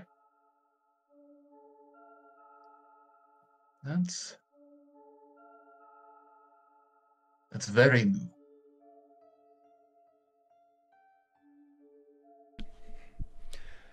Kind of sipping on my chalky milk. Yeah, I can't say I've ever seen anything like that. Chihuahua.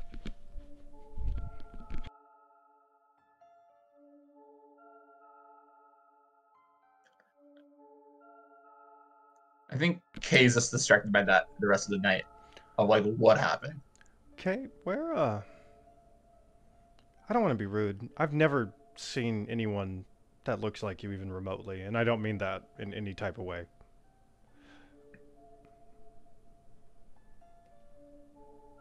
What's your question? Where are you from? Well, everybody else knows. I guess there's no harm in sharing. I come from the underdog. Interesting. Although, if you're wondering if these tattoos are normal down there, they're not.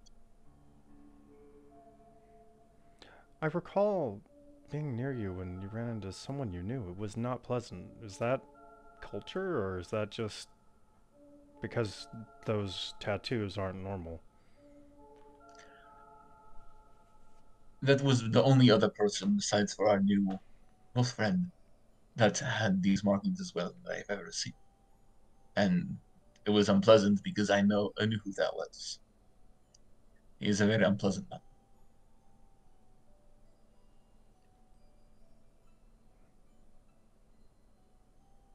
Gotcha. Thanks for sharing. There's extra chocolate milk there if you want some. Have a good night.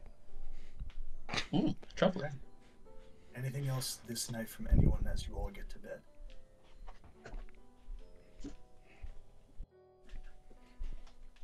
I think Kay doesn't do like his nightly ritual thing. He's just too distracted. Okay.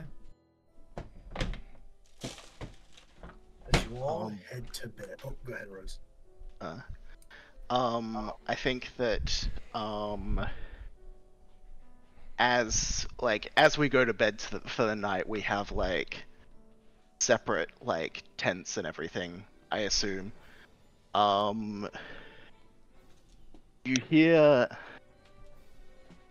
noises coming from Rose's tent. I don't know how well you would be able to make it out because she wouldn't be trying to look. I'm not trying to be weird. AJ, make perception checks. Yeah, or you can ask for it like an adult. Everyone makes perception check, I guess. I don't know what the fuck's going on. No, Like I'm making AJ do it. Weirdo, just ask for it. I got a 10. Yeah, but it's funnier if I say AJ make them. That's fair. Arc, Cass, Cedric, let me get those perceptions. Oh, I rolled that. I'm great at that. -1. Damn. No one sees it. Sorry, Rose. Damn. Nobody hears it. Doesn't matter. Cool. If AJ doesn't even know what's going on, nothing's happening now. So I was like, I know. so nothing happened. I'm just gonna make people. She's giving herself a fucking inspirational speech in her tent. Yeah. It's not even we have different tents. It's like we're sharing a tent and Rose is putting this in front of us. Actually, but we're just asleep. by the way, I think it does apply, doesn't it? When we all played music, would that have applied for my musician encouraging song? What does that do? Give everyone heroic inspiration? Yep, up to 3 allies. So I'll just do... 3. So yeah, you can pick 3 people to get her. I'll pick Marjorie... hang on. Marjorie and Rose already get it. Okay. So we get it. The other 3. Okay. So everyone but you will have heroic inspiration. Bet, let's do it. That's what I everyone wanted. Have a heroic inspiration. That's a reroll. Alright, so I guess I'll reroll. Is it You're gonna reroll? Cool. You can use those re-rolls now, gang. Yeah, you can use them whenever you want. I got Same a 4 thing. again. Yeah, you Same did. thing, another Really? 4. 14. 14. Okay. Assume no one else wants to use the heroic inspiration to see what the fuck is doing. I don't have one, so I can't. Jory, you hear crying.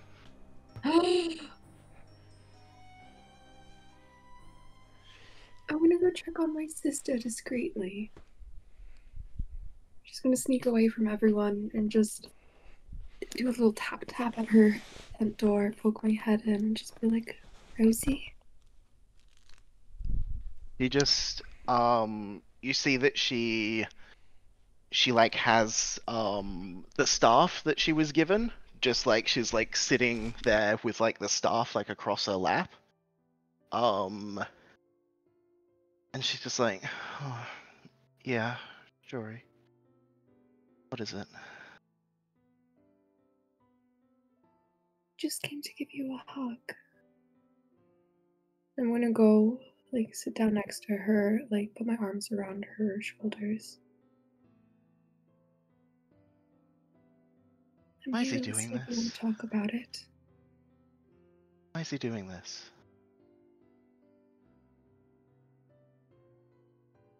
I don't know why he does anything, Rosie. The only one smart enough to understand him is himself.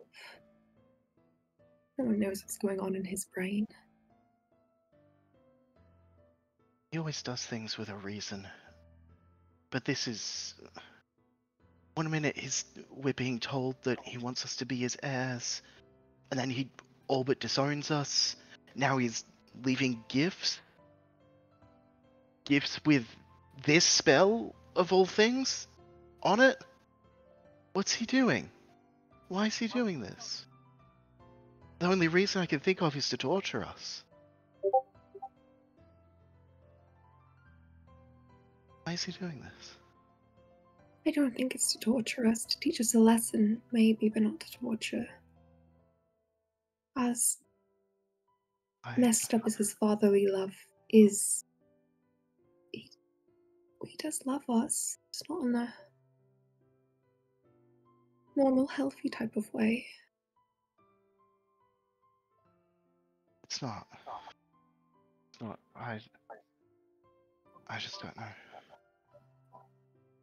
And you don't need to know. You don't need to. You can just take this point blank. If it's easier, just know this is a gift from Father, and choose to ignore the rest. It's yours now, not his. You don't need to know the intentions behind it. Use it how you want to use it. It's yours. And think of him every time I use it.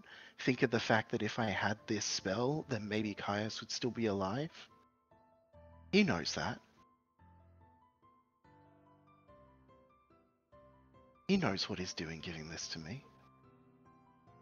And he makes Raz complicit. I don't know if Raz knew that he was he lying to us? Was he actually told by Father that we're going to be the heirs? Because the next day he disowned us after Raz told us.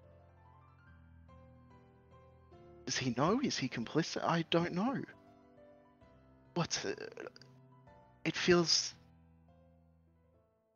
It honestly feels like he's trying to punish us. It feels like he's purposely giving us hope just to take it away. It's not right.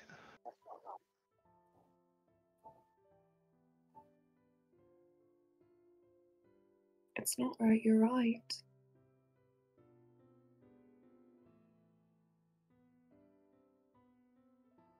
But what can we do with this?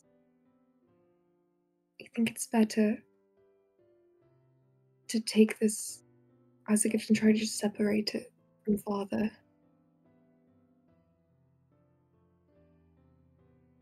I'm not gonna not use it. It will help. It's useful. If it helps my friends even once, then it's worth it. But whatever his intentions with this are, worked. I'll use it, and every time I do, I'll think about it.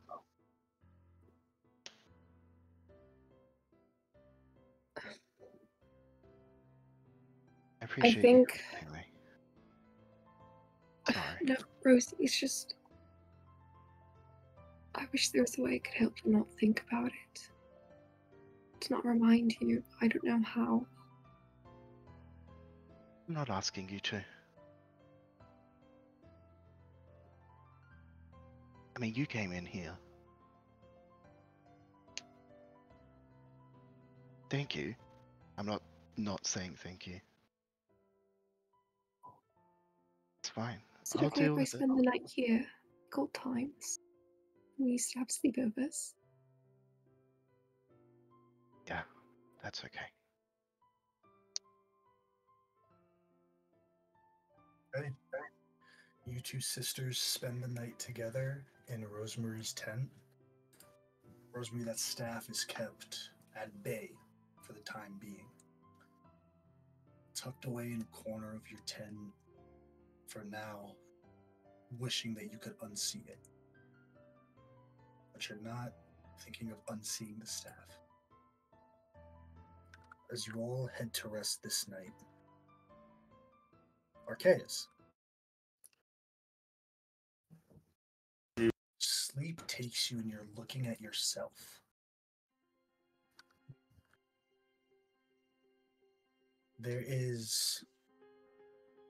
You're looking through like past someone's shoulder at yourself, sitting in a very familiar room at the Gilded Harp.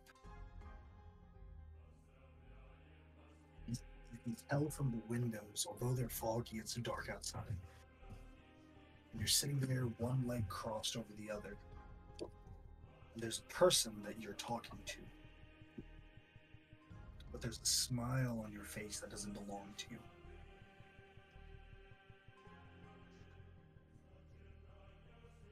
You're sitting there, leaned back in a chair with a confidence that isn't yours, with a swagger that belongs to someone else. They're listening intently. A conversation is happening, but you can't hear it.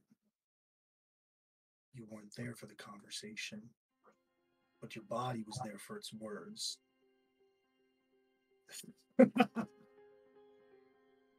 Wow. I mean,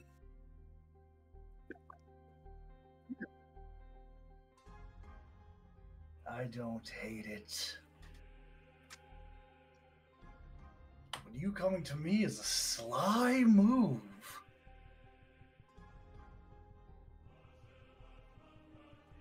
Maybe. I haven't decided yet.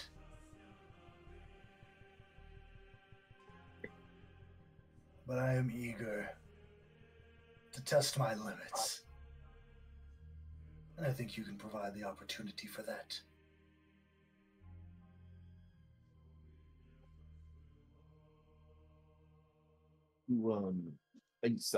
I'm looking at me having a conversation with someone else. Do I see who the other person You is? do not see that other person. You're looking over their shoulder. Okay. Cool. There's something that's said that causes your brows to furrow. Do not mistake my unacceptance as weakness or hesitancy. I could slay you where you stand now, and that might work in your favor. Maybe I should. Maybe I shouldn't.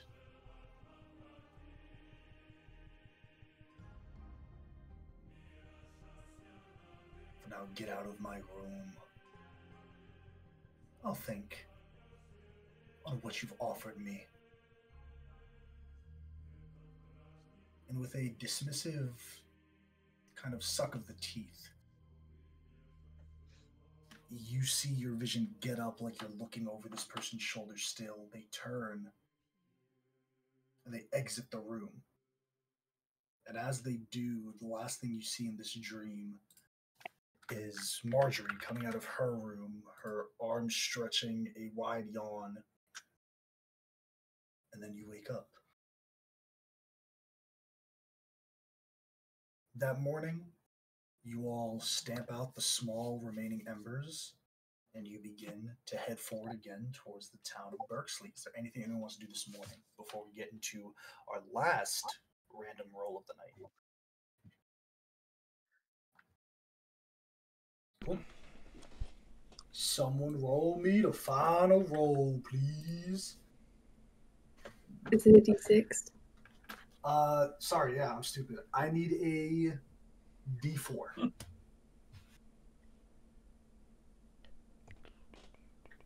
Beliando appears. All right, I got it. It's fine. It's no problem. I'll roll it. No, don't trouble yourself. Oh, actually, well, I'm having trouble. Someone else do it. Yes. Yeah, I can't do it. It's not rolling, so.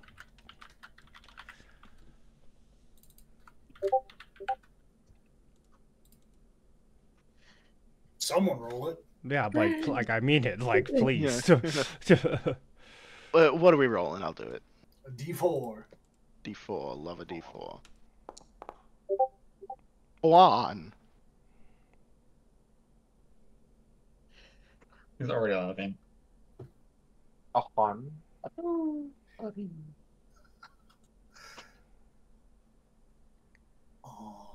that's sick.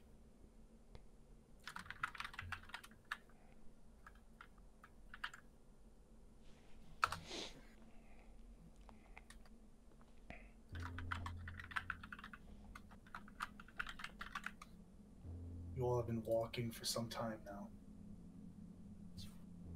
Mid-morning, the sun is in the sky. But it's an overcast. The clouds form a beautiful blanket above you, thick, wispy.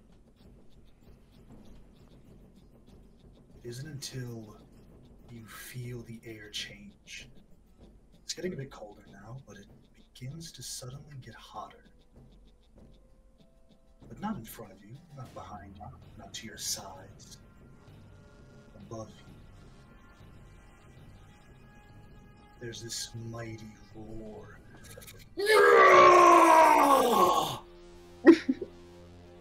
As you look up, as this roar shakes the earth, you see something above you barreling down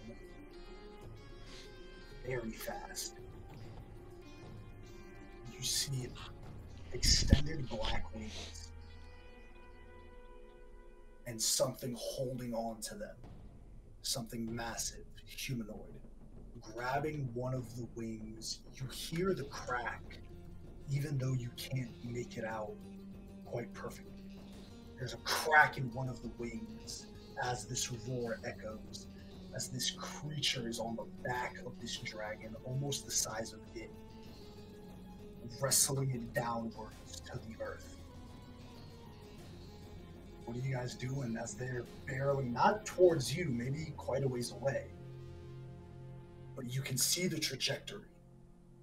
Can we try to meet them? Or where they're gonna land? Or like head in that direction? First, is that Sovereign Sun Black Dragon, or just a regular It Black doesn't Dragon? look that big as Shatrax. It does not look as big as the black dragon known as Shatrax. I think we should check it out. Yeah. I think so too. You guys put a little pep to your step as you see in this open area surrounded by these hills and mountains as you get closer and closer to Berxley. As you're running, they're falling faster than you can move. But you hear the thud, a crash of earth. It shakes, the magnitude shakes the ground under your feet. Maybe you're hundreds of feet away and you still feel the impact. There's the sound of a crash of the land and then a mighty shing as metal meets metal. You all rush through following the sounds of a fight. There's still this roar and a laugh, a large bellowing laugh. Is that all, mighty beast? Another slam, a grunt of pain. Let me get this set up. Let's go. Let's go. Is this about to be like a three night?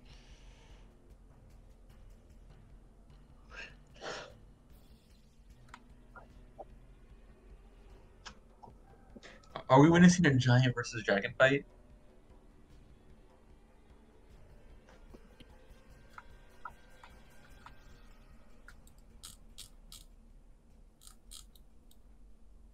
Let me place you guys here. Oh my god. Oh my god.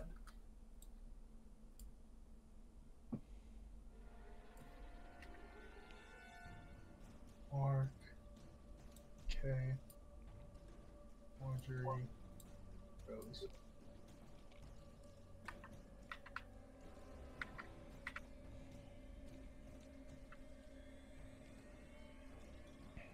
On a 1. This is what you guys see. I just placed you randomly. You can move yourselves wherever you like. As you approach this underlook, you see this fire giant grabbing this dragon, full sparking zero grab lock as they're fighting. This dragon is on its hind legs, its claws bearing into the palm of this fire giant. The sword is thrown. It's now dented into the dirt as they're just boxing. As this fire giant holds the dragon, the mouth extends as this breath, this black tar begins to build in its mouth. He headbutts it as the spray goes wide one direction, almost hitting you all. As there's another laugh. Is that all? And he throws it to the side as they kind of stance off. What are you guys doing? I have a question. Can I do like a history check or something on fire giants? Like, what do I know about them? Because I just don't know shit about fire giants. Are they like typically aggressive? Are they like? You give me an Arcana check. You give me an Arcana check. Arcana. Can I do that as well for something a little bit different? I know. Yeah. Same line. Yeah. What are you trying to find out? 22. Bang. On like temperament of fire giants. Yeah. Okay. What'd you get, Ark? 13. 13? What are you trying to get? Depending on your ask. Do giants have like a historical beef with dragons? On a 13? Absolutely. Giants hate dragons. This is a generational beef. This is a generational beef. Giants do not like dragons, and dragons do not like giants. Cool.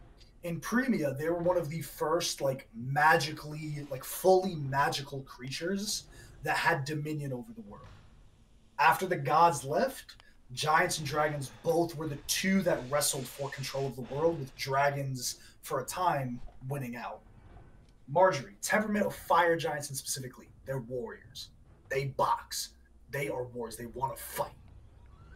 It's a bit different than storm giants that care about an honorable duel, right? Like a storm giant wants to fight and win, right? Or excuse me, no, it's opposite. A storm giant wants to fight and die gloriously. Go to be in Einherjar and be like, yeah. A fire giant is like, two of us are going into a ring.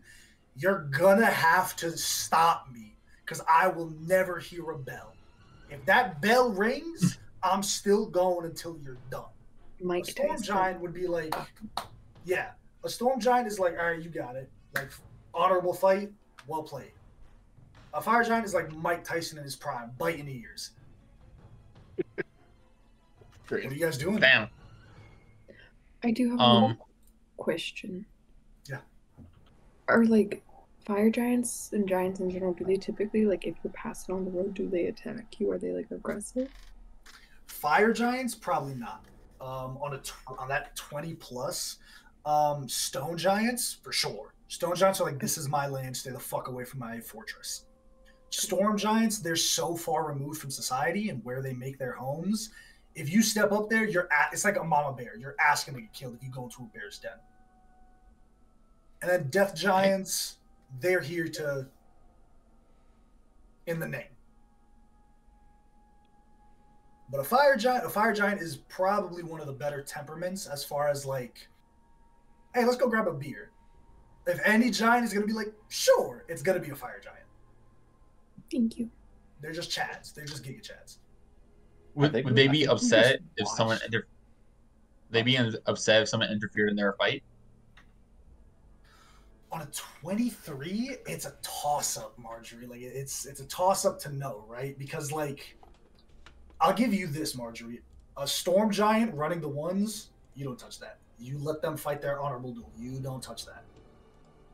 You let them. Whether they win, lose, you let them fight that honorable duel. A fire giant is two of us are stepping into a ring, and I'm not hearing a bell. I will let you take that as you will. I have a question. Do we recognize this dragon at all or no? Do not recognize this dragon, but it is a black dragon. And they're known for being dicks. They're known for being what? They're known for being bad. Oh.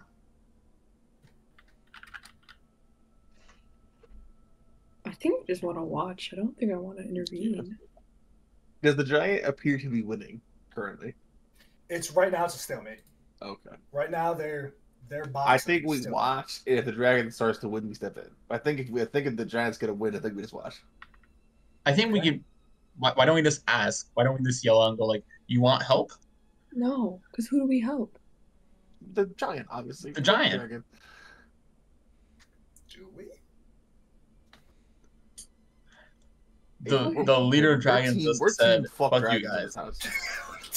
Yeah. So I say we yell out. To be and fair, go like, you our want some experience help? with dragons has not been amazing thus far. Not been Yeah, great. so, hey, Not been great. maybe granted. it's time we get some other allies, some big allies. I say we. I fought a I say we giant yell once at SAU. of storm type. I lost. Damn Do it. what your character would do. I want to go in if everyone else. I go into a werewolf form. Oh! There. Cassian. There. All right. I'm not going to force anyone to go into combat. If you do want to go into combat, then you can roll initiative at this time. Let me know. I'm going to go down the list. Let me know if you're choosing to watch or fight. My God, that teetered so much. Rosemarie is looking to fight. Woo! Ark, are you looking to fight or watch? All right, Ark is looking to fight. All right. If that's what we're doing. Fight, I guess. I got an 11. Okay. Not looking. I don't think we're all looking for a fight, but I don't think anyone has any doubt that two massive creatures are going to all of a sudden. Let's keep it away from the little guys. They're cool. Breath weapon. Blah, now you're in it. And Kay, are you choosing to fight? The second if I see anybody else going, I'm like, yeah, let's help. I'm going in. That's a nat 20. Nat 20. And Cassian tied K for 2 seconds, and then Giannis. Karina! Marjorie, you got 21. Holy shit, guys. Great initiative rolls. Nutty initiative rolls. Cassian or Ark, who has the higher dex? Yes, you can. Him. I have a 10. yeah, Cool. probably. Hopefully. All right, we're gonna start with Kay, Marjorie, Ark, Cassian. Wait, can I Black say Dragon. something? Yes. What do you want to say? I have the alert feat, so basically at the start of initiative, if someone really wants to switch with me, they can. Does anyone want to switch with me? What order? I'm at 21. She's I'm at second 21. in initiative. Does that So- extend to the fire giant? Yeah. How do you, if no one else wants it, What? fire giant's gonna take it. I just need you to explain to us all how your alert feat helps this fire giant. Because you gotta aid him in some way. Alert to me is like letting someone switch initiative. Is like you gotta, hey, shit, bada bing, bada boom. I So how cast are a you doing that to the message fire giant? so that the fire giant only hears it and is like, left wing is weak. Go for it. Like a little bit of advice. He's gonna go at 21. You're gonna go at 9. Perfect. His head doesn't even turn back. He hears a voice. Almighty Lady of Fire, you're with me today! Okay, you're starting us off. Alright, I'm gonna move a little forward. I need ruler this now. 20, I'm gonna go 30 right here. 5, 10, 15, 20, 25, 30. As a bonus action, I'm gonna cast a Shield of Faith on the giant. Okay. And I'm gonna yell out to him, "Hey, big guy, want some aid?" He doesn't even turn back. He just yells at the dragon again. You see how many wish for your fall. All right. And with that, how far away is the dragon? He's about 50 feet away from me. I'm gonna cast Toll the Dead on the dragon. Okay, let's see your concentrating on that. Wisdom save 15.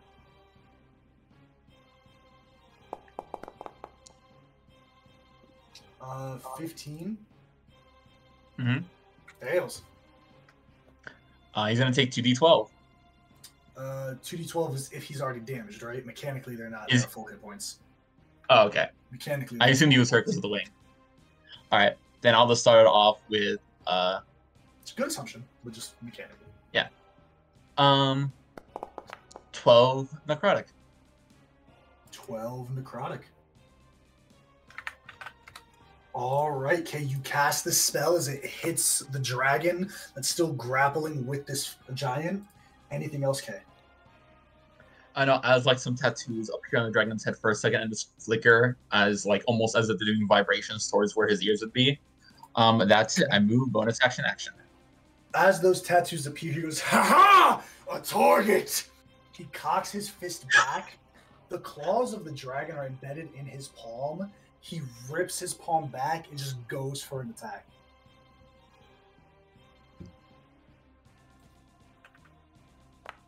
Oh, that was the Black Dragon. 21 to hit is gonna hit.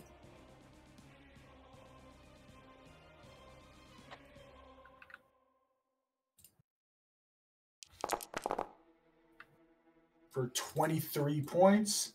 And then another attack.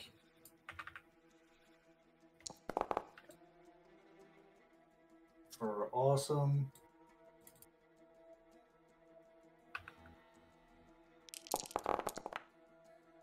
For 29 points. These two fists, one cocks back, punches the dragon in the head so hard that one of the tooth falls out. As the dragon rends back to attack with its claw, he grabs it and goes, "A meaningless effort." Hits it with his forehead as the dragon rears back once more. That's his turn. Before Arc, the dragon is going to take a legendary action to do a wing attack.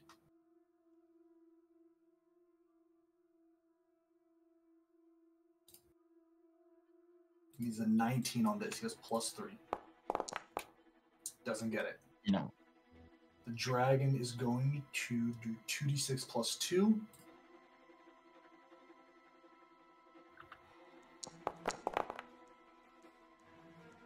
Nine damage to the fire giant. He is also knocked prone. And the dragon gets to fly up to half of its flying speed.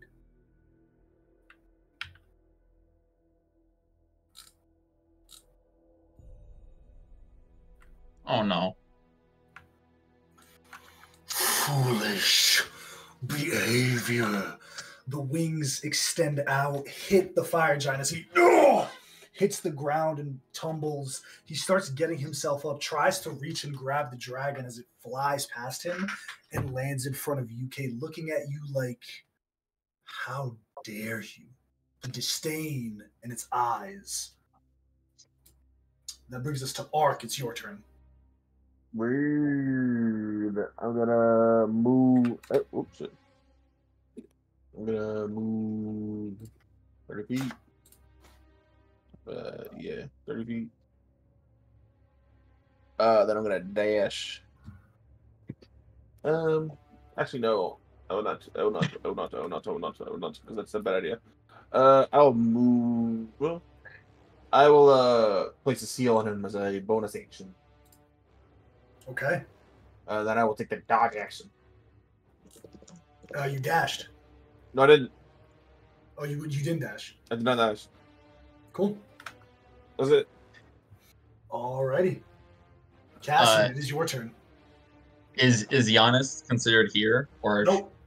Nope. I'm not gonna pump it 3 things. and we have no healer? As I'm already transformed, so my strength goes up by my strength goes up to 20, and my constitution goes up to 18 with that. While I'm transformed, so I have functionally 48 hit points. I'm going to move 30 feet forward. If I can. Why is it not measured for me? 5, 10, 15, 20, 25, 30. As a bonus action, I'm going to expend one of my focus points to do Jaeger's Rush, and I'll get to dash as a bonus action. Okay. So that'll get me 5, 10, 15, 20, right next to it, right there. And I'm gonna take 2 swings with my new flame tongue greatsword. Do you want me to separate damage types?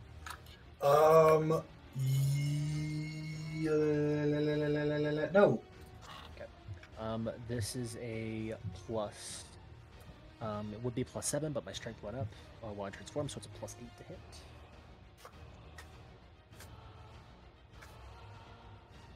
First swing, 24. Hits. Second swing, 25. Hits. So this is going to be just all damage together.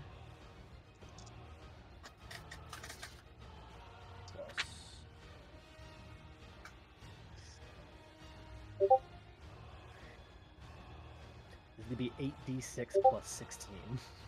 Yes.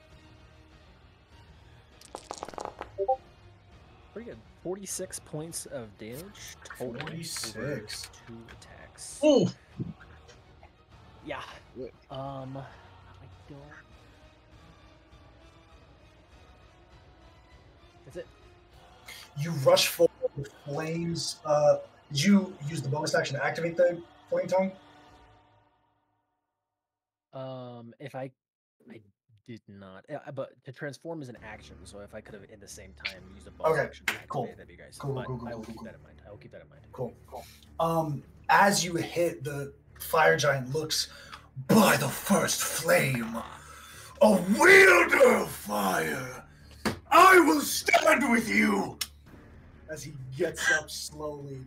At the end of your turn, Cassian, before the dragon's turn, it's going to do a legendary action. Sorry, go ahead. And just the mass, this large greatsword, the flames aren't quite red, but they're more of like a silver, like a pale white color. Okay. But that is it. 21 to hit. Hit me? Yes. Yes. Yes. 10 points of bludgeoning damage. Here's a good point. Whenever I use a weapon parry, I roll my damage subtracting. So that's including the fire damage, correct? I believe it's just the weapon, because I believe it's just the weapon damage. I have sniper here. Because the reason why I say that is because as a paladin, let's say if you multi-class in a paladin, you can't smite it and add shit on it. So I assume it's just weapon damage. Yeah, weapon. Well, now you wouldn't be able to. Then you have bonus action to smite. Okay, attack, weapon parry, within range. You can expend a focus point, make a special weapon attack against a creature that's attacked does no damage. Blah blah blah. Blocks an amount of damage from the incoming attack equal to the weapon's damage roll. Yeah, Weapons so it does damage say roll. that. Yep. So it would still be 2d6 plus 8. I don't know if this dragon can be. I don't know if dragons can be stunned.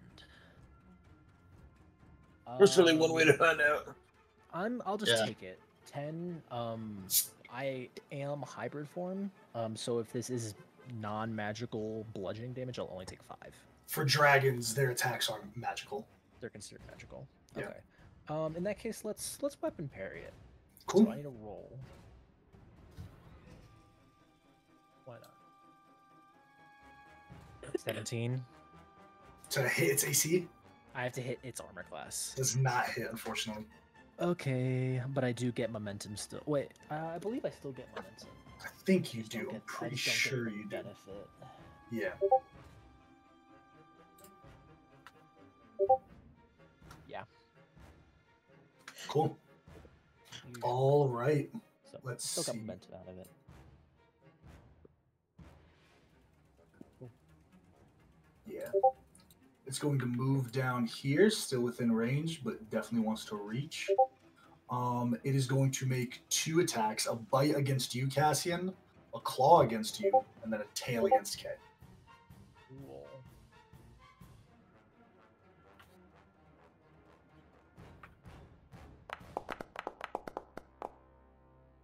Nat 18 to hit you, Cassian, for the first one. Yes. 23 on the second one, and then for Kay, 14. Woof. Cool.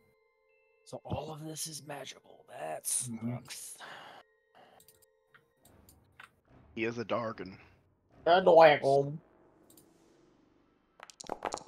these nuts. Oh my lord. On the first attack, 5 acid and 25 piercing. Ow. On the claw, 13. I'm unconscious. In one fell swoop, Cassian, you rush forward, the flames lick, you get this amazing hit on it, the scales break off this creature, they scatter across this grass, slightly burning before the flame is snuffed out as it immediately bites into your shoulder, this massive jaw. You feel the weight of this entire creature on top of you. Your chest caves in itself for a moment as you let go of a breath, just this and then an immediate claw sends you reeling backwards as it pulls its teeth out of you and swipes you in one fell move. So let's see. Sorry, did you just say swoop?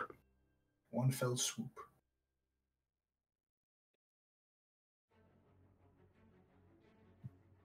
Let's see, where is the unconscious condition? There it is. All right, that is its turn, though. Cedric, it is your turn. Oh, man. All right. Whoa. I guess I have to... Okay. Blink. One more. Boom. Bonus action, I'll use 3 of my healing lights on Cassian, since he is currently crushed. I believe I drop out of hybrid form too. 15 points of healing to you. That's a pretty good roll. 15? Yes, sir. Where'd you go? There he is. As an action, I will cast a 2nd level guiding bolt at the dragon. And shit, I think my momentum's gone too. Fuck. Make your attack, Cedric. 17's all I got. Misses. Yeah. Close, but misses. Well, alright. That's all I got. My turn's over. Actually, no. I don't lose my momentum. Nice. I just have to end my. I just have to still be within melee. Cool. One more legendary action to do a tail attack against Kay. Okay.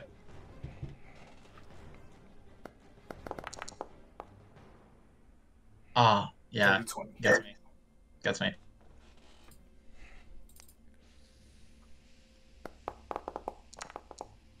Nineteen points of bludgeoning damage to you as the tail, after he scratches Cassie and Cedric, you rush up and throw your energy out to him as his wounds begin to close just as soon as he received them.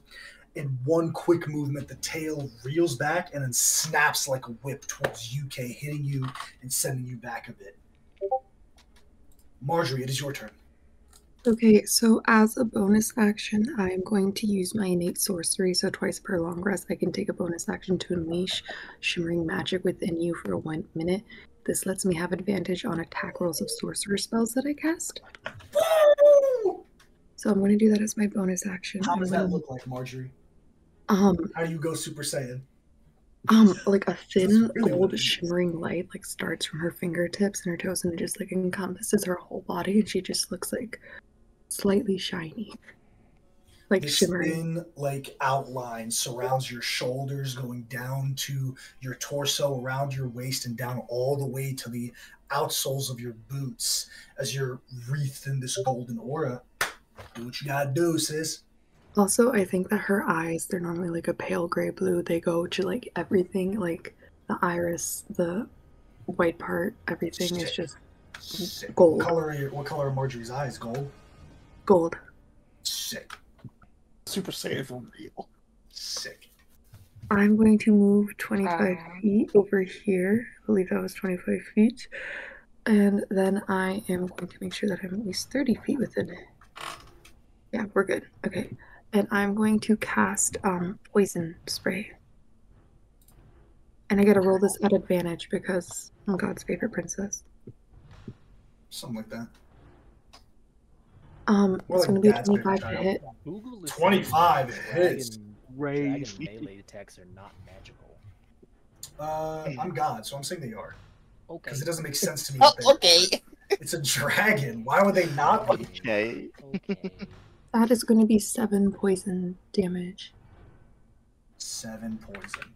What if they weren't magical? What if they were? Okay. And that's going to be my turn. All right, Rose, it is your turn.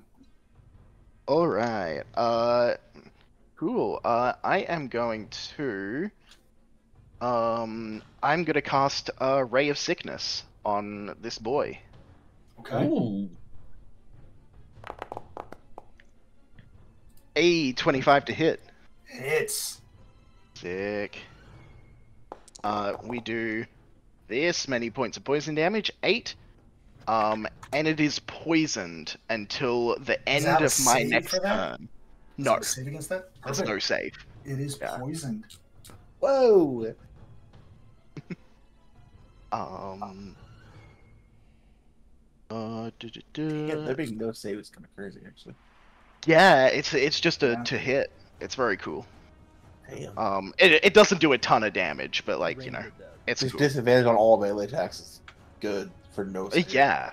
No, absolutely. It used to be have all damage. Yeah. That they do. That was the Rain thing.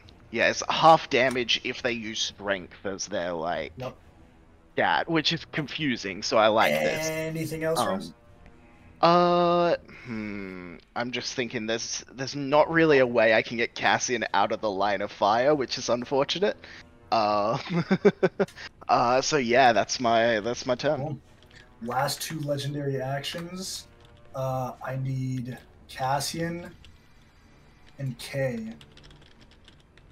Yeah, just Cassian and Kay give me a dexterity save. Cassian, you're prone, so it's going to be a dex at disadvantage. I think I fail. I got a 13. 13 fails. I want my aura so bad. 17. 17 fails. Oh. 14 points of bludgeoning damage to you both, and you both are knocked prone.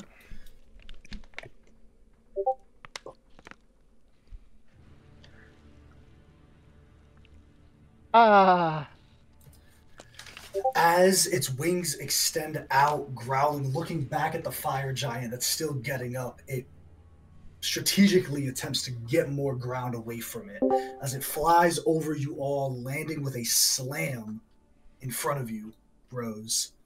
As your poison still licks off of its scales and its shoulders, the wings rotting slowly as its slitted eye narrows in on you. Wait, is that damage supposed to be halved too? Did you succeed? No. The wing attack, I'd say yeah, because you're in lichen form. That's not magical. That's just the buffet of like the wind I'm and not like in lichen. rocks I'm at not you. in. I'm not in lichen form. It dropped when I went So- unconscious. I mean, okay, from so wow. from the sickness, ray of sickness. Is it half damage? No, It's not. It used to be half damage. that's I'm the new that's Ray of enfeeblement, not Ray of sickness. Raven Fumin, cool. Raven sickness is just poisoned. Gotcha. I'm still at 1 hit point. Oh my lord. That brings us to Kay. It's your turn. I do need a con save for your shield of faith on the fire giant. I'll do 2 because I got damaged twice. That's my bad. All right, for the first one, that's a nat 1. All right, it's gone. Kay goes to try to get up, and then his tattoos pulse, and he kind of gets pushed back on the ground from it. And you see the tattoos stretch on his body and almost try to come off as if it's like they're fighting against him. And then as they go up, some of his stone skin comes up with it, and something leaps out of Kay's body. And you guys see, posted in chat, you guys see this thing jump out of Kay. This kind of construct-like wolf. As I cast Summon Steed. Okay. Find Steed. I'm gonna put him like right here. Okay, I don't have a token, so. Oh. I'll make one later. Okay, well, is there anything we can use as can you just put a wolf for now? It's a large creature, so you get a dire wolf. Nice. That's my action. As a bonus action, I will use Lay on Hands on myself. I'm gonna heal 15. Okay. And as I get up, I look at this thing kind of confused as I can move 15. So 5, 10, 15. I'm gonna go right there. Actually, no, I'm gonna. Here I was. Over here. 5, 10, 15. And all in my turn, as I look at the wolf, kind of confused as it leaped out of my own body, and then it takes its turn right after me. It's gonna run. You know, it's my wolf will go towards Cassian, one step back. Okay. Oh wait, is this within touch range? Yep. Cassian, this wolf comes over to you when you're on the ground, and it opens its mouth as if to almost like bite you, but instead a light shines out as it's gonna do healing touch, and it's gonna heal you. You're going to 2d8 plus is it my proficiency bonus? It's 2d8 plus 2. You're gonna heal for 9 then. 2d8 plus the spell's level, brother. Yeah, it's I got a 7 plus 2, so 9. Cool. Cassian heals for 9. And then the wolf's gonna that is its bonus action, and it's gonna run over by the dragon and make an attack. Let's see, because that was Movement 10 speed is movements to get there. What's its movement speed? 60. 60. Arrow's beginning the trend again of all of his pets hating him. I didn't do anything. Here we go again. Yeah. Hey, it's doing it by himself. So it's a melee attack roll. Yeah, it's gonna do an otherworldly slam. I use my spell modifiers, so this is a +7. Mhm. So D20 +7. That's a nat 19. It's gonna hit. Alright, it's going to do, let me see, 1d8 plus the spell's level radiant damage, so 1d8 plus 2. It's going to do 7 radiant damage as this wolf runs over and bites this dragon. Posted a picture of him and catch him. All right. Anything else, Kay? Nope, that's it. All right. This creature comes up, heals you, cast by breathing this light onto you, and then rushes forward to slam into this dragon as it takes it and turns, beset on all sides. The fire giant slowly gets up on his turn, using half his movement. He looks around. His weapon is far away, somewhere over here. He looks at the dragon. So be it. He kneels down, puts both his hands into the dirt, and just starts forming this stone until he lifts it, picks it up like very like Atlas strongman, like carrying the big stone on his belly first and then hiking it up. And he launches this rock towards the dragon. Throw a rock at him. No. Oh. 16. One of the dragon's wings turn very quickly. It opens its mouth and shoots this breath weapon of acid into the rock, slowing its momentum and then cracking it under the pressure as an unstoppable force meets an immovable object, the latter losing this clash.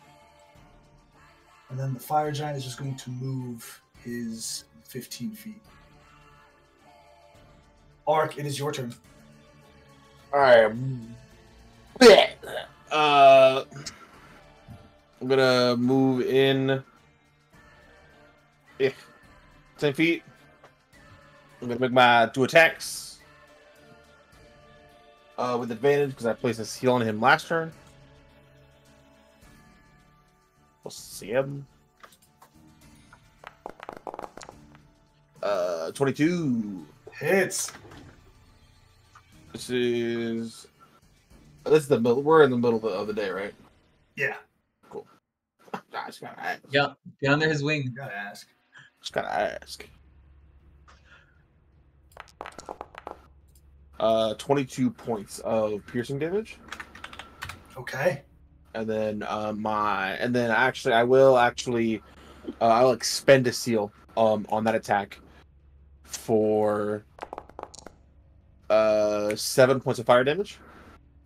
Okay. And then because I expended a seal on my turn, I will expend my reaction for Styx's apathy to steal his reaction from him as well. Okay. I will also on a hit use Baleful Interdict to place a seal upon hitting, so he has another seal on him. Okay. And then I will back up. Can you do that? Can you do that to a creature that already has 1 seal on them? Yeah. Okay. Yeah. So you have 2 options to place seals, either bonus action or upon hitting. Cool. Cool. And then I will back up 15 feet. Okay. End of your turn? Yep. Could you rush forward, sticking your weapon into this creature, pulling it out as black tar and blood spills? It tries to swipe, but its body is slowed. You're able to get away as it regains the use of its swipe and tries to catch you, but to no avail. Cassian, that brings us to you. You're prone. Oh, sorry, my second attack. Sorry. Oh, if I can do yeah, that real quick. you do have another attack. Yeah. I have those. I have that now. It's not as good, but I've had it. 23. Hits. 6. 6. Okay. All right, this is gonna be something. I'm gonna spend half my movement to get up. Okay. I'm gonna walk 5, 10, 15. As a bonus action, I am going to use. Let's see this. As a bonus action, I'm going to use Chasing Finisher.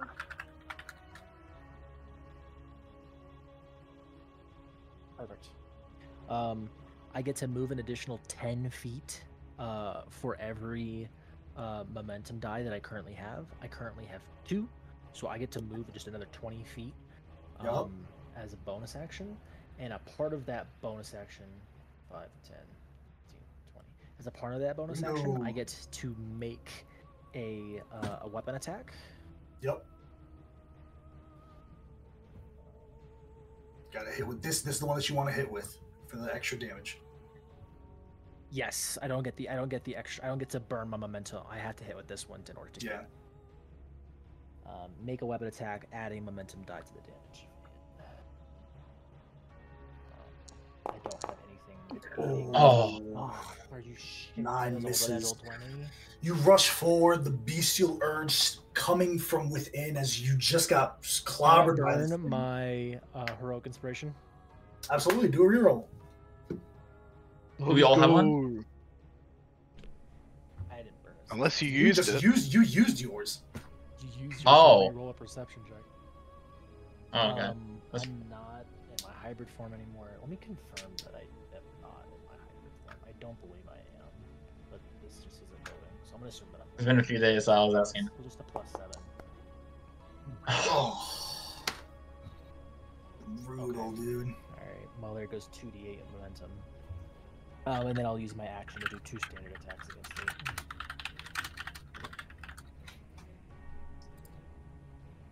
Oh, but actually, it will take, because that's a greatsword, it will take just a flat 4 points of slashing damage because of the graze property. Of graze, yes. That's good. That's really cool.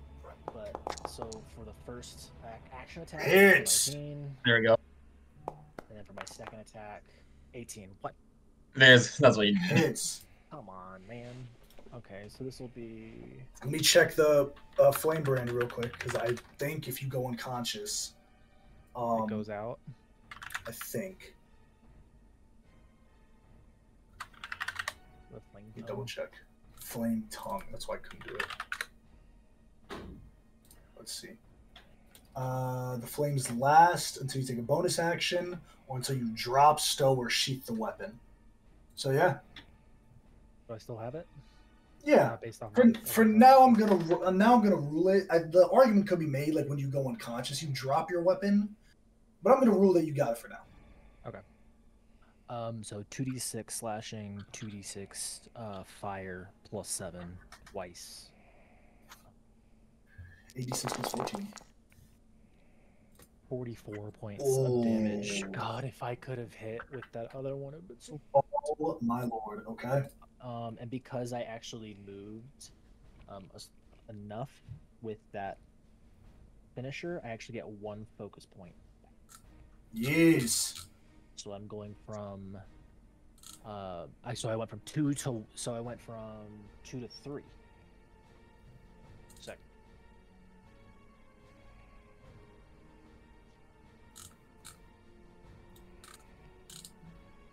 That's it. All right. On the adult, Black Dragon's turn, still poisoned, looking really worse for wear. He's going to shuffle.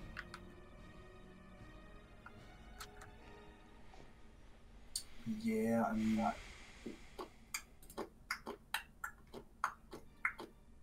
Yeah, hang on. I think he does it.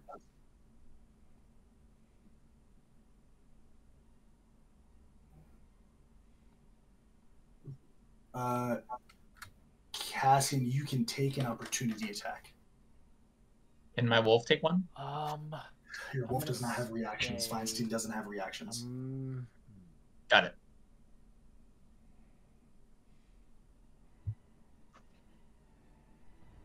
Yeah, I can't reduce the damage enough for this to get saved, really, so I will take my opportunity attack.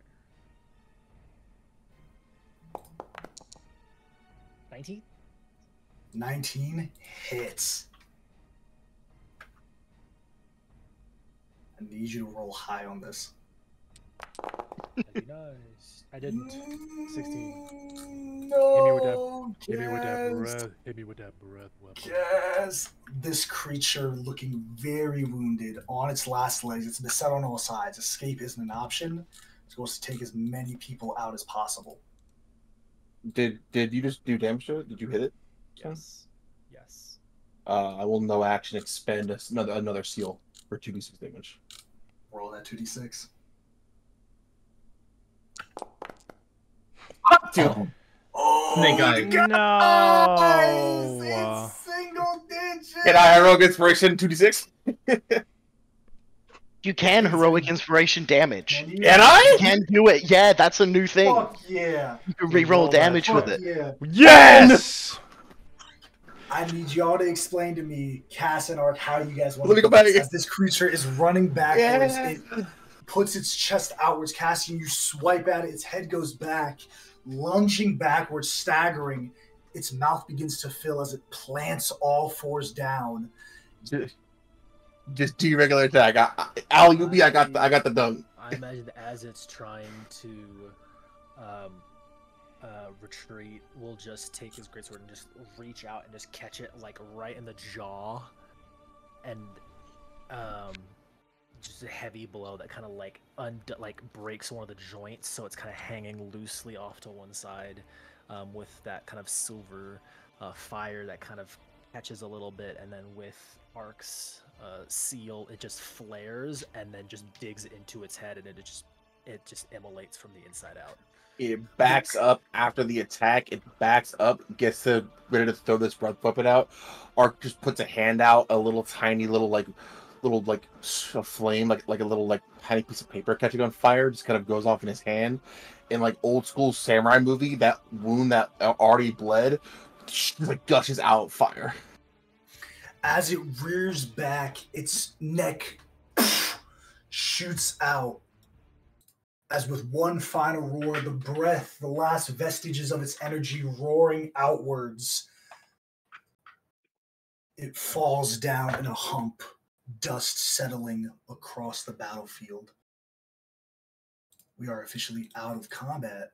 What are you guys doing? You see the fire giant gets up, goes to his greatsword and picks it up from the dirt and sheets it back on his back. Can I go up to Cassian real quick? Yeah. That was sick. You're good. You're excited, but I can't really breathe. I'm gonna. While I hear you say that, like, don't worry, Cassian, you'll feel better at the moment. And Cassian, you see like one of K's tattoos appears on one of your like claw mark wounds, and I'll cast Healing Word on you. Was that 9 hit points? You heal for another 8. Lovely. I'll give Cassian and Ark both a cure wounds as well. I'm at full hit points. Oh, never mind. Then but 2. I'll give 2 the other to. Yeah, I'll just give 2 to Cast then. Is anyone else hurt besides him? Someone else is hurt. And you're hurt, yeah. Somebody's surely hurt. And then Me. 1 to K. I'll just give up a lot of spell slots. It's fine. That fucking dragon sure is hurt, bitch. Got fucked. And then 7 to K. So. And on that sentiment, the fire giant walks up past you all, stepping over some of you as he looks to the dragon's body. One boot, his knee extends past his waist, and he slams his boot into the sect of its neck, snapping that part of its vertebrae. With a mighty laugh, he turns his foot and crushes it into just meal under his heel.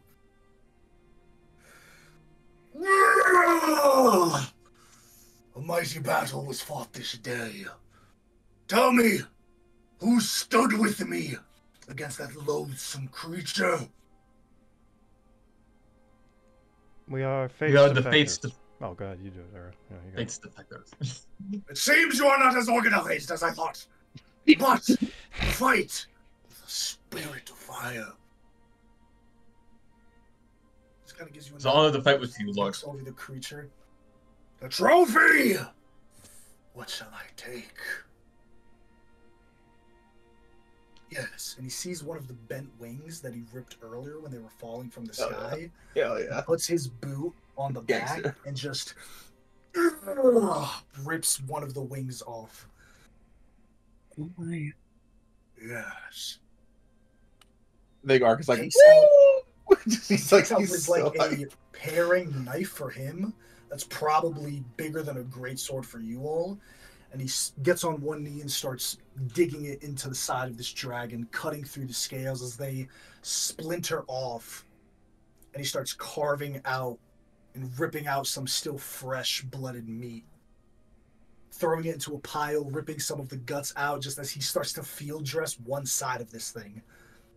Pulls enough meat, and then he just takes it and walks to the back end of this small valley and sits down, pours water over it, and he lights a small flame in his hand, and he just holds the meat. And after maybe about 5 to 12 minutes, he takes a big bite. And he just sits there, his weapon embedded in the ground again, on providing a little post for him to lean on. What are you guys doing? Can I go up to him? Yeah, absolutely.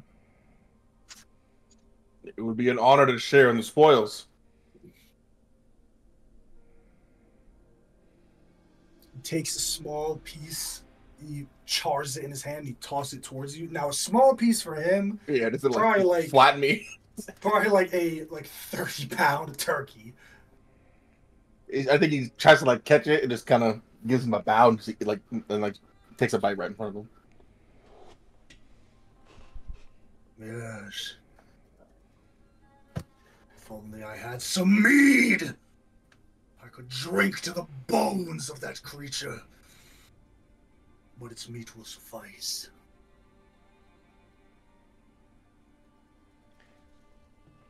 He seems content. He's like, job finished. Job done. Cool. Love this guy. I want to go up to the head of this dragon for what's left of it. Kay wants a trophy too. I want to find the biggest fang.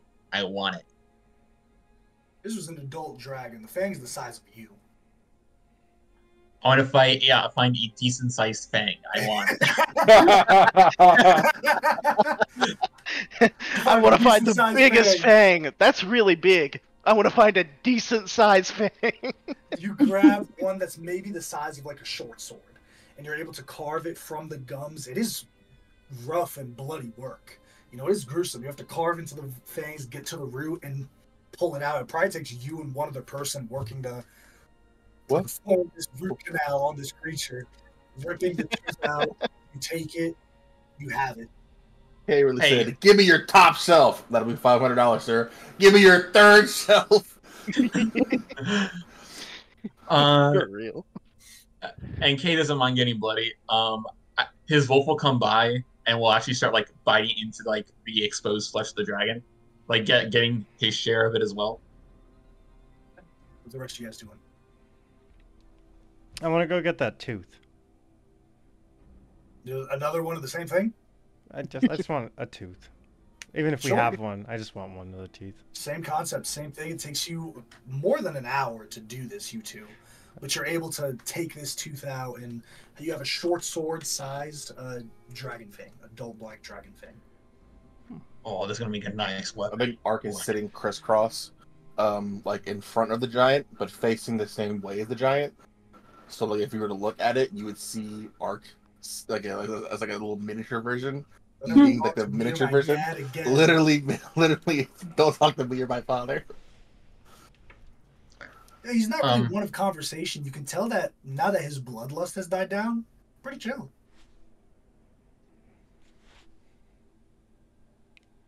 Is it, what time of day is it right now? Right now it's like mid-afternoon. Are we chilling? This is surprisingly good. Hey, let me try some of that. Here, he tosses another like 30-pound like slab of meat to you that's charred. It's not cooked well. Like it's still raw in some pieces. You see like the blood as you bite into it. You're like, okay, it's a bit gamey, but you know.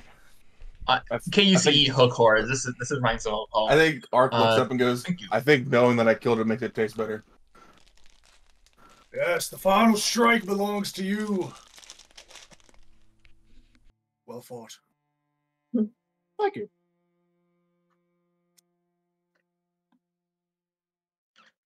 He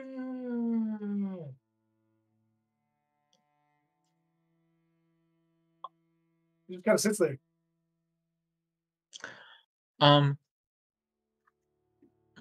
If you don't mind us asking, we do not know who we fought with today. What is your name? He's kind of up his lower lip purses in this pride.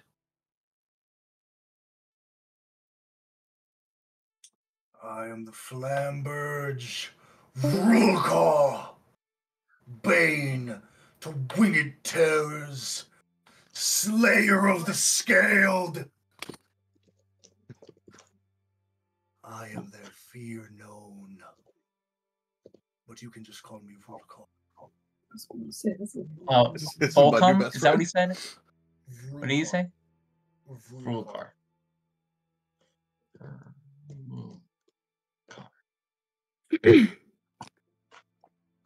An honor, Volcar.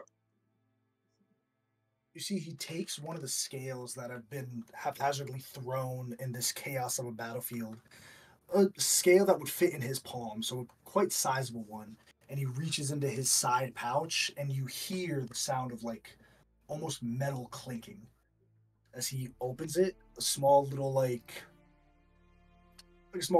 tie to it to just extend it with elastic, and throws that scale in and ties it again.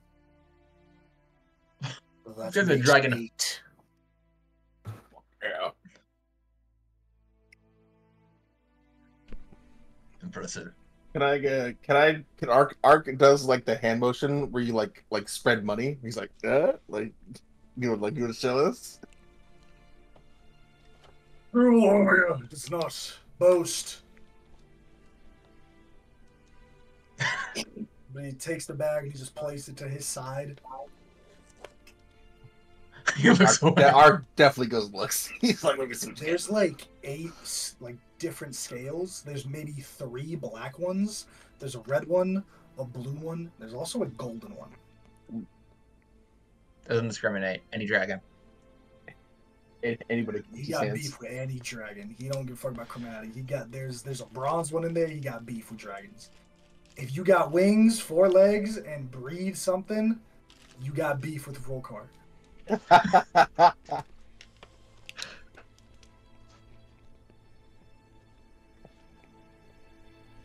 are the rest of you guys doing? Rose, Cedric, Marjorie, Cassian? Are you guys staying here or are you heading out? I want to ask him. Go ahead. I'm kind of like, I think Cedric's like giving the dragon final respects. Whatever format of next life the dragon has, he kind of just, you know. Kind of seeing it, the fire giant to the side. Not at you, but just to the side. It's more than its kind deserves. Some of the places I've walked, it doesn't matter in the end. There's no discrimination. That should be. I have a feeling you're going to make it where the greatest of your kind lie at the end, huh? Bold of you to assume I am not already there. A mighty shadow. This is a warrior. Do not mean to disrespect your well-fought battle. You are forgiven. Then he kind of just goes and sits by himself for a while. Okay, Marjorie, Rose. I don't think Marjorie's getting close to like the body of the dragon. She doesn't want to soil her dress or anything with blood. Okay. I think Ark Variant sits into Cassie and eats some of the dragon. It's like, try it. Try it. You're like, showing. You come up, warrior! Well fought! Enjoy! And he chars another piece and throws it. What is a lack of stamina in the face of a mighty milestone?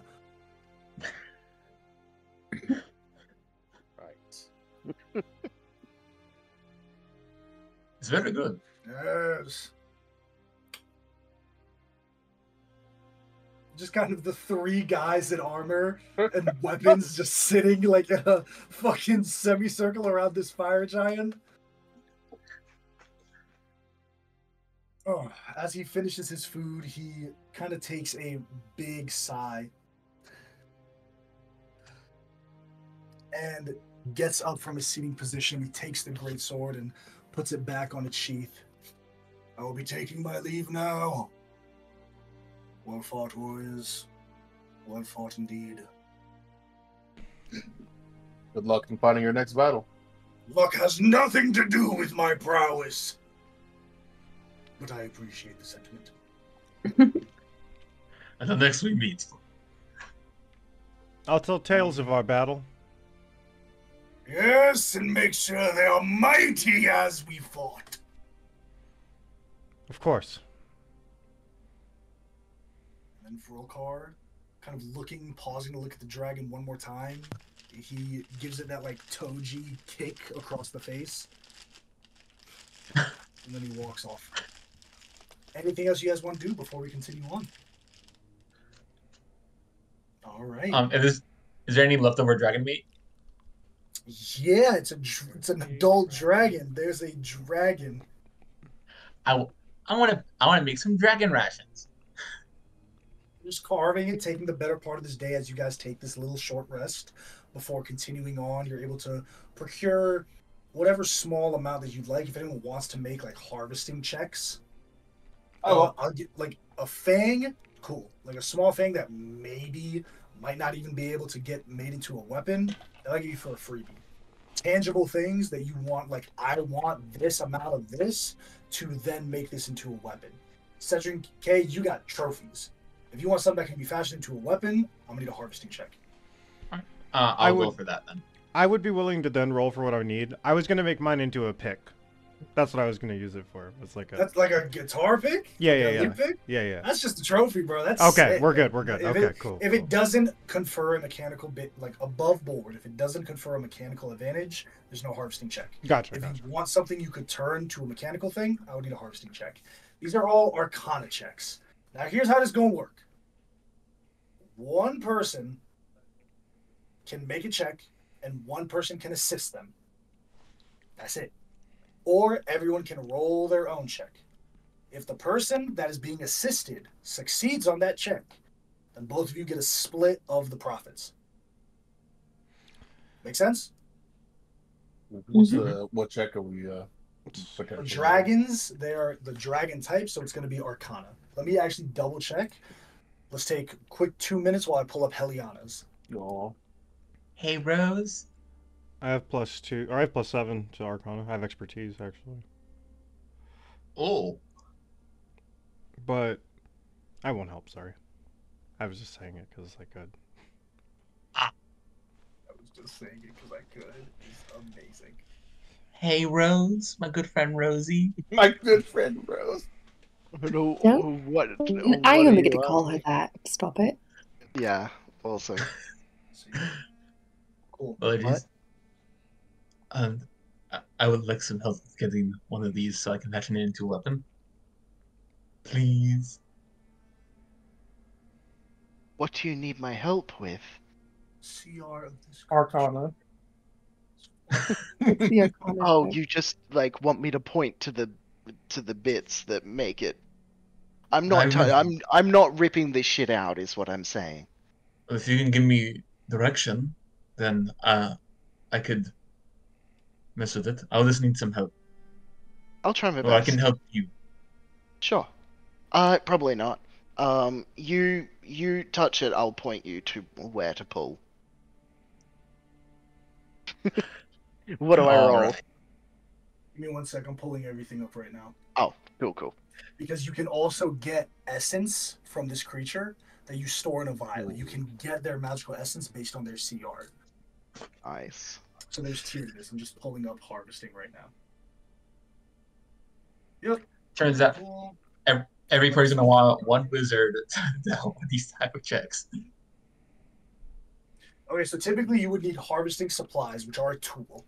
You can get proficiency in harvesting supplies. I'm gonna say in an explorer's kit between 7 of y'all one of y'all has harvesting supplies. None of y'all have a background that would make you proficient in harvesting magical creatures, right? So I'm gonna say for now, no one has any proficiency in it. All right. So it is a tool check at the harvesting conclusion. They make 2 checks. One, no, that's for. Sorry, should have looked at this earlier. This is all random. I'm persuaded. I didn't know y'all were gonna fight a dragon today. I mean, our history in this campaign proves we will fight dragons a lot. Yeah, I didn't know it was gonna pop up though. I didn't know we were gonna roll for it. You know what I mean? I have like 8 different random encounters here. Listen, We I just got met, one of the cooler ones. I just met my favorite NPC so far, so I'm happy. I wrote his name down. I never write anyone's name down. Cool. Yeah. So for dragons, it is an Arcana check. All right. A character can only make 1 harvesting check to harvest the creature. After that, any subsequent harvesting checks automatically fail. All right. Now, supply and demand for Draconic components, you can double their trade values. So any trade value for any of Draconic essence or Draconic components are doubled because they're very rare in supply and demand. There are 1, 2, 3, 4, 5 different tiers, the lowest being 5 and the highest being 25. All right. To get essence, a spellcaster has to make the same check using their spellcasting ability check. So I assume that includes your spell attack roll. So you can either attempt to harvest material components or their essence and store it in a vial. In a harvesting kit, it does have a vial to store 1 essence. This was CR 14, so this is a very rare, potent essence. So let's establish who's trying to get an essence using their spellcasting with the spellcaster, and who's trying to get material components using Arcana. I would be looking to get material components with Arcana. Okay, so Arc, you doing it? Anyone assisting Arc? Yes, not. I mean, I'll inspire him, but I'm not any assisting, spellcaster can allowed do to. the magic. So I will. I've got proficiency in Arcana. So like, I mean, I've got expertise in Arcana. So like, I can fucking like, you know, I can do this shit. And if we wanted to like, I roll and he assists me, we can do that. Cool. Sure. Cool. Spellcasters, I think Cedric's not doing anything. So Marjorie and Kay, are you guys going to attempt to get the essence or not? I'm helping Rose, so I don't think I can. Oh no, me and Ark are doing Arc is helping different Rose. things. Yeah. I ain't a spellcaster. I can't do the essence thing. Yeah. Marjorie, I'll try to get the essence. Sure. Go ahead, Marjorie. Oh, nothing. I was just saying I didn't. Oh, I'm dumb. Sorry. For the essence, it's actually 2 spellcasters and add their totals together. Because the highest DC is 50. And I'm like, wait a minute. It's literally right under. 2 or more spellcasters can add their check together. The component DC for a CR 25 plus is 50. That is Deific Essence is an artifact. This is very rare. So the DC is 35. You 2 would both need to roll and get 35 together. Very doable. Difficult, but doable. I got a 22 Arcana. 22 Arcana. Let's see what you get from the dragon. So I'm going to write this down. All right? Who's the You're right? able to get the heart. Wait. Okay, heart. The heart. You get that for a fact. You're able to get roll. I need whoever's so Rose. I need you to roll 3 separate. I need a D4, a D2, and then a D6.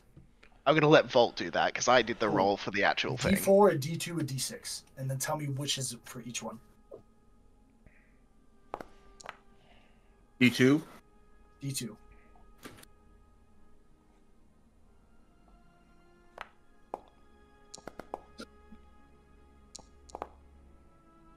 Six, 2, 3. 6, 2, 3. All right, on the D4, you're able to get 3 horns. You're able to get 2 livers, and you're able to get 6 pouches of scales. 6 pouches. I need you to roll a D4, a D6, so 2 D4, and 2d6. Together? Like Excuse me, 2d4 together? 3d4 and 1d6. 8 on 3d4, and then 3 on a d6. Okay, let me separate the 4s. I'm sorry. Oh, sorry. 3, 1, 4. No, you're good. 3, 1, 4. You get 3 bones, 1 slab of fat, and 4 pouches of claws. And then on the d6, you get 3 pouches of teeth. Okay. And then you get, I need a d8 and a d12. It's a lot. It's a lot. For higher CRs, it's a lot. I mean, it's good. 5 and then 9. 5 and then 9. 5 pounds of flesh and 9 vials of blood. You're spending an entire day, essentially, of not traveling to harvest this creature. This takes, of course, over 7 hours. To be fair, what was the last one? More than the job is worth. 9 what we just got there, by far. 9 blood. Yeah, it's in the party notes. Yep. And that is it. And then you get 1 eye. And that's it. Alright, cool. Now I need the check for the essence from Kay and Marjorie. Go. Now these things, I'll be honest, I know it sounds like a lot, because it is a lot. But you're probably going to need all of this, if not a little bit more, to make a very rare item. Am I rolling Arcana? And this was an adult black dragon? This was an adult black dragon. I need a spell casting ability check. So roll it. So your spell attack roll from both of you. Girl, a spell attack roll. +9. Spell attack roll. Y'all both need to get a combined 35. Spell attack roll means we just have to add 9 at the end. Cool. That's you need to get. I got a 13. Yeah, or I 15. got a 3 + 9 for 12. 12 and 13 is not gonna do it. That puts us at 25. We are not able to extract... Could I use Bless? Could I use Bless? Not after the fact, bro.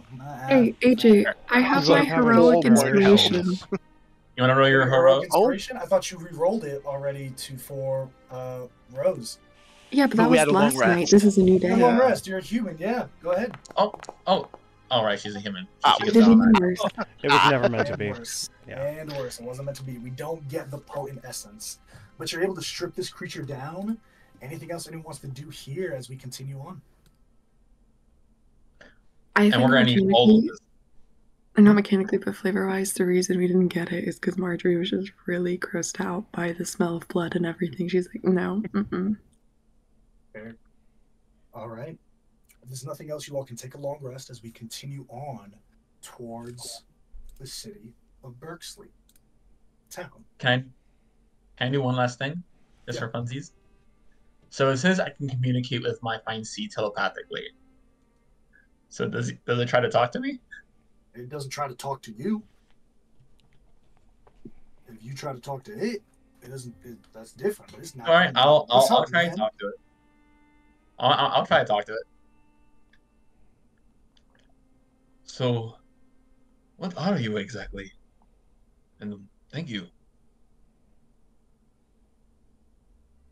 Guardian. A hound.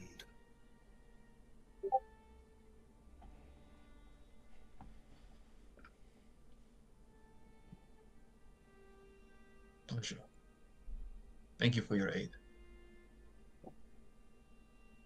With a slight head crane. I'll give it back. Kind of giving it like a warrior's respect, like for the warrior. For sure. And then you will see the hound leap at Kay and just phase into him like a ghost as it becomes tattoos again. Okay. As you all continue on, you see a curious sight as you're maybe a day away from Berxley.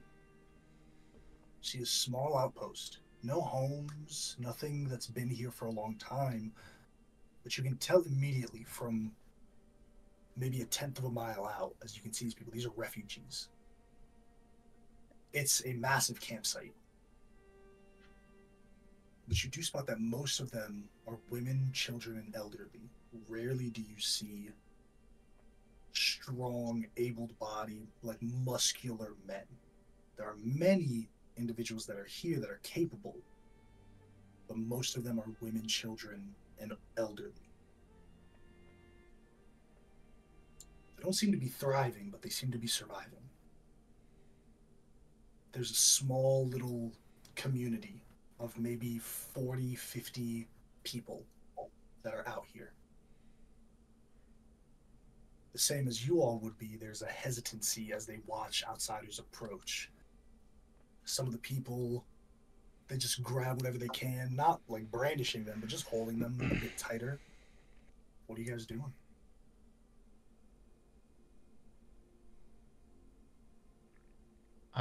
They're clearly coming from the town we went to, that we're going to, right? They look like they're dressed in standard like peasant wear or like commoner wear. They don't look like fighters or warriors or anything of that type. A lot of the younger individuals look like physically strong, but okay. I'll approach. no one says anything. They just kind of watch you with a wary eye. What was the name of the town we needed to go to? Berxley.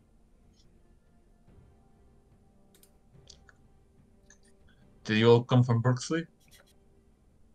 A couple of people that just nod their head, like, and you guys notice immediately there's a little like circle, not a circle, like a semicircle surrounding you, as people are coming out to like see who the fuck just came into camp. One person speaks up, and then another person joins in, like, aye. And we know the direction to Berxley. It's like that way. Yeah, you right? were given a map by the commander. Can you tell us about the situation? We're here to help.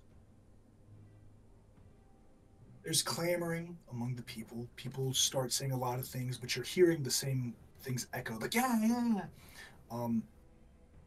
About 2 months ago, red leathered skin creatures appeared in the center of town. The ground caved in. They say, oh, this person died in the cave-in. And they started coming in droves. They tried their best to hold off the attackers, but they don't have the facilities for that. Eventually, one elderly dwarf approaches. She rolls forward on this haphazardly made wheelchair. She has a long gray beard and longer gray hair.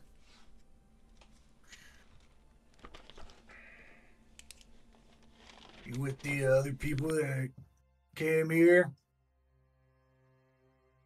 Other people? Yeah, they were the only other people with weapons that gave a shit stopped by. Could you describe them to us? The Crimson Scales, maybe? Sure. They were red.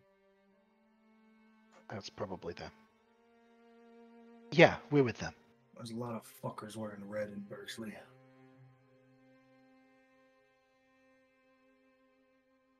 I prefer blue. Sorry, but I'm not really in the joking mood right now. Sorry.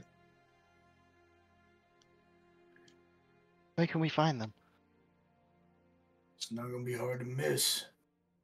Go over that ridge, you'll see what's left of Berxley. You'll see the statues that bitch has erected. And a gaping hole in the fucking promenade.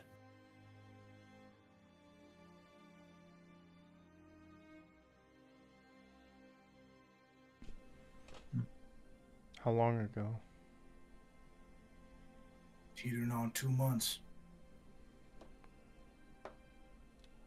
Sorry it took us so long.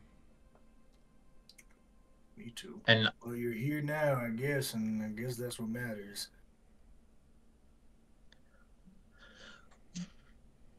You said earlier that it's women, children, and elderly, no men. Yeah. Are they keeping the men? They stayed on their own accord, technically. That mistress, No doubt she's poisoned their minds. They called her a savior. And meanwhile, they're killing us like cattle.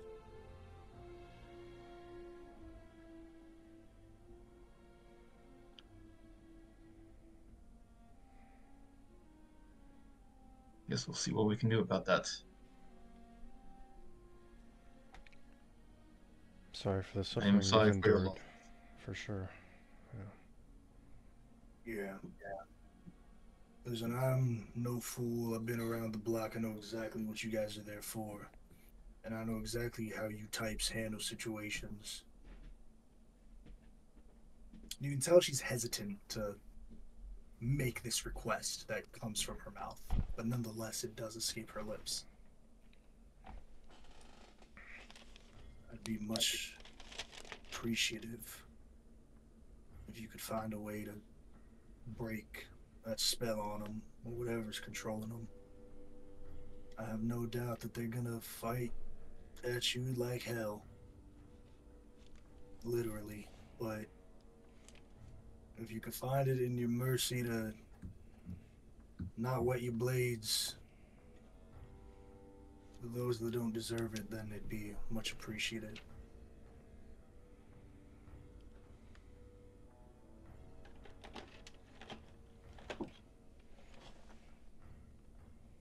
We'll do our Not best. out to kill anyone. Yeah, no one usually is until someone's out to kill you. We'll be wary and cautious. You have our word. If we can do something about it, it'll be our first course of action. Thank you. It's the least we can do.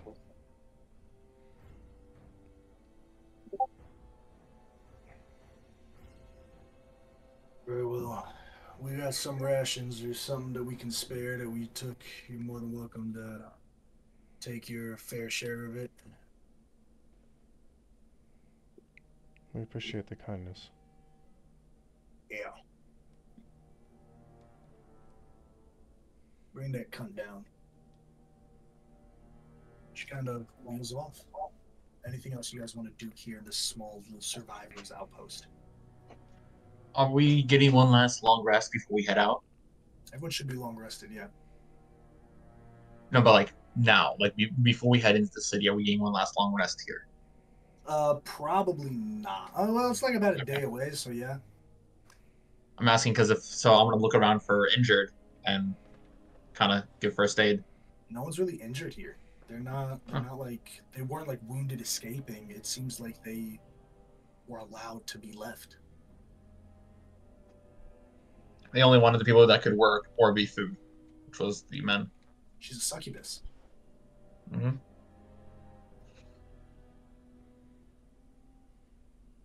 Right, well, If only we were an all-girl party. Sorry, boys. It's gonna be a rough time for y'all. Hard? Or a good time. I don't know about a At least good the time. creepy uncle says that. God damn it. The allegations he'll never beat. Never. Hey, Cassie, you're looking a little too excited to go on this mission, bro. I don't know. You're looking a little too happy to go on this mission. Now the name Bob makes more sense. You all begin to go forward towards the town of Berxley, and it stops you in your tracks when you see it. A once beautifully bright, verdant green logging town, now exposed to the realm of Beator. A rift in the center square of the city, a dark red cloud, burning, emanates continuously. In the center of that rift, from the center of that cloud, that swirling vortex, the eye of the storm, so to speak, there is a single ray of magic going from it to the rift. You steel yourselves. You don't see anyone inside the town from this distance, but you know that they're going to be contending with a splinter force from hell itself. That's where we're going to end our session this week and pick back up next week going into Berxley. Let's hunt some demons, boys, and then bring the dragon skills to our blacksmith friend. Oh yeah. Oh yeah. I gotta dip, y'all. See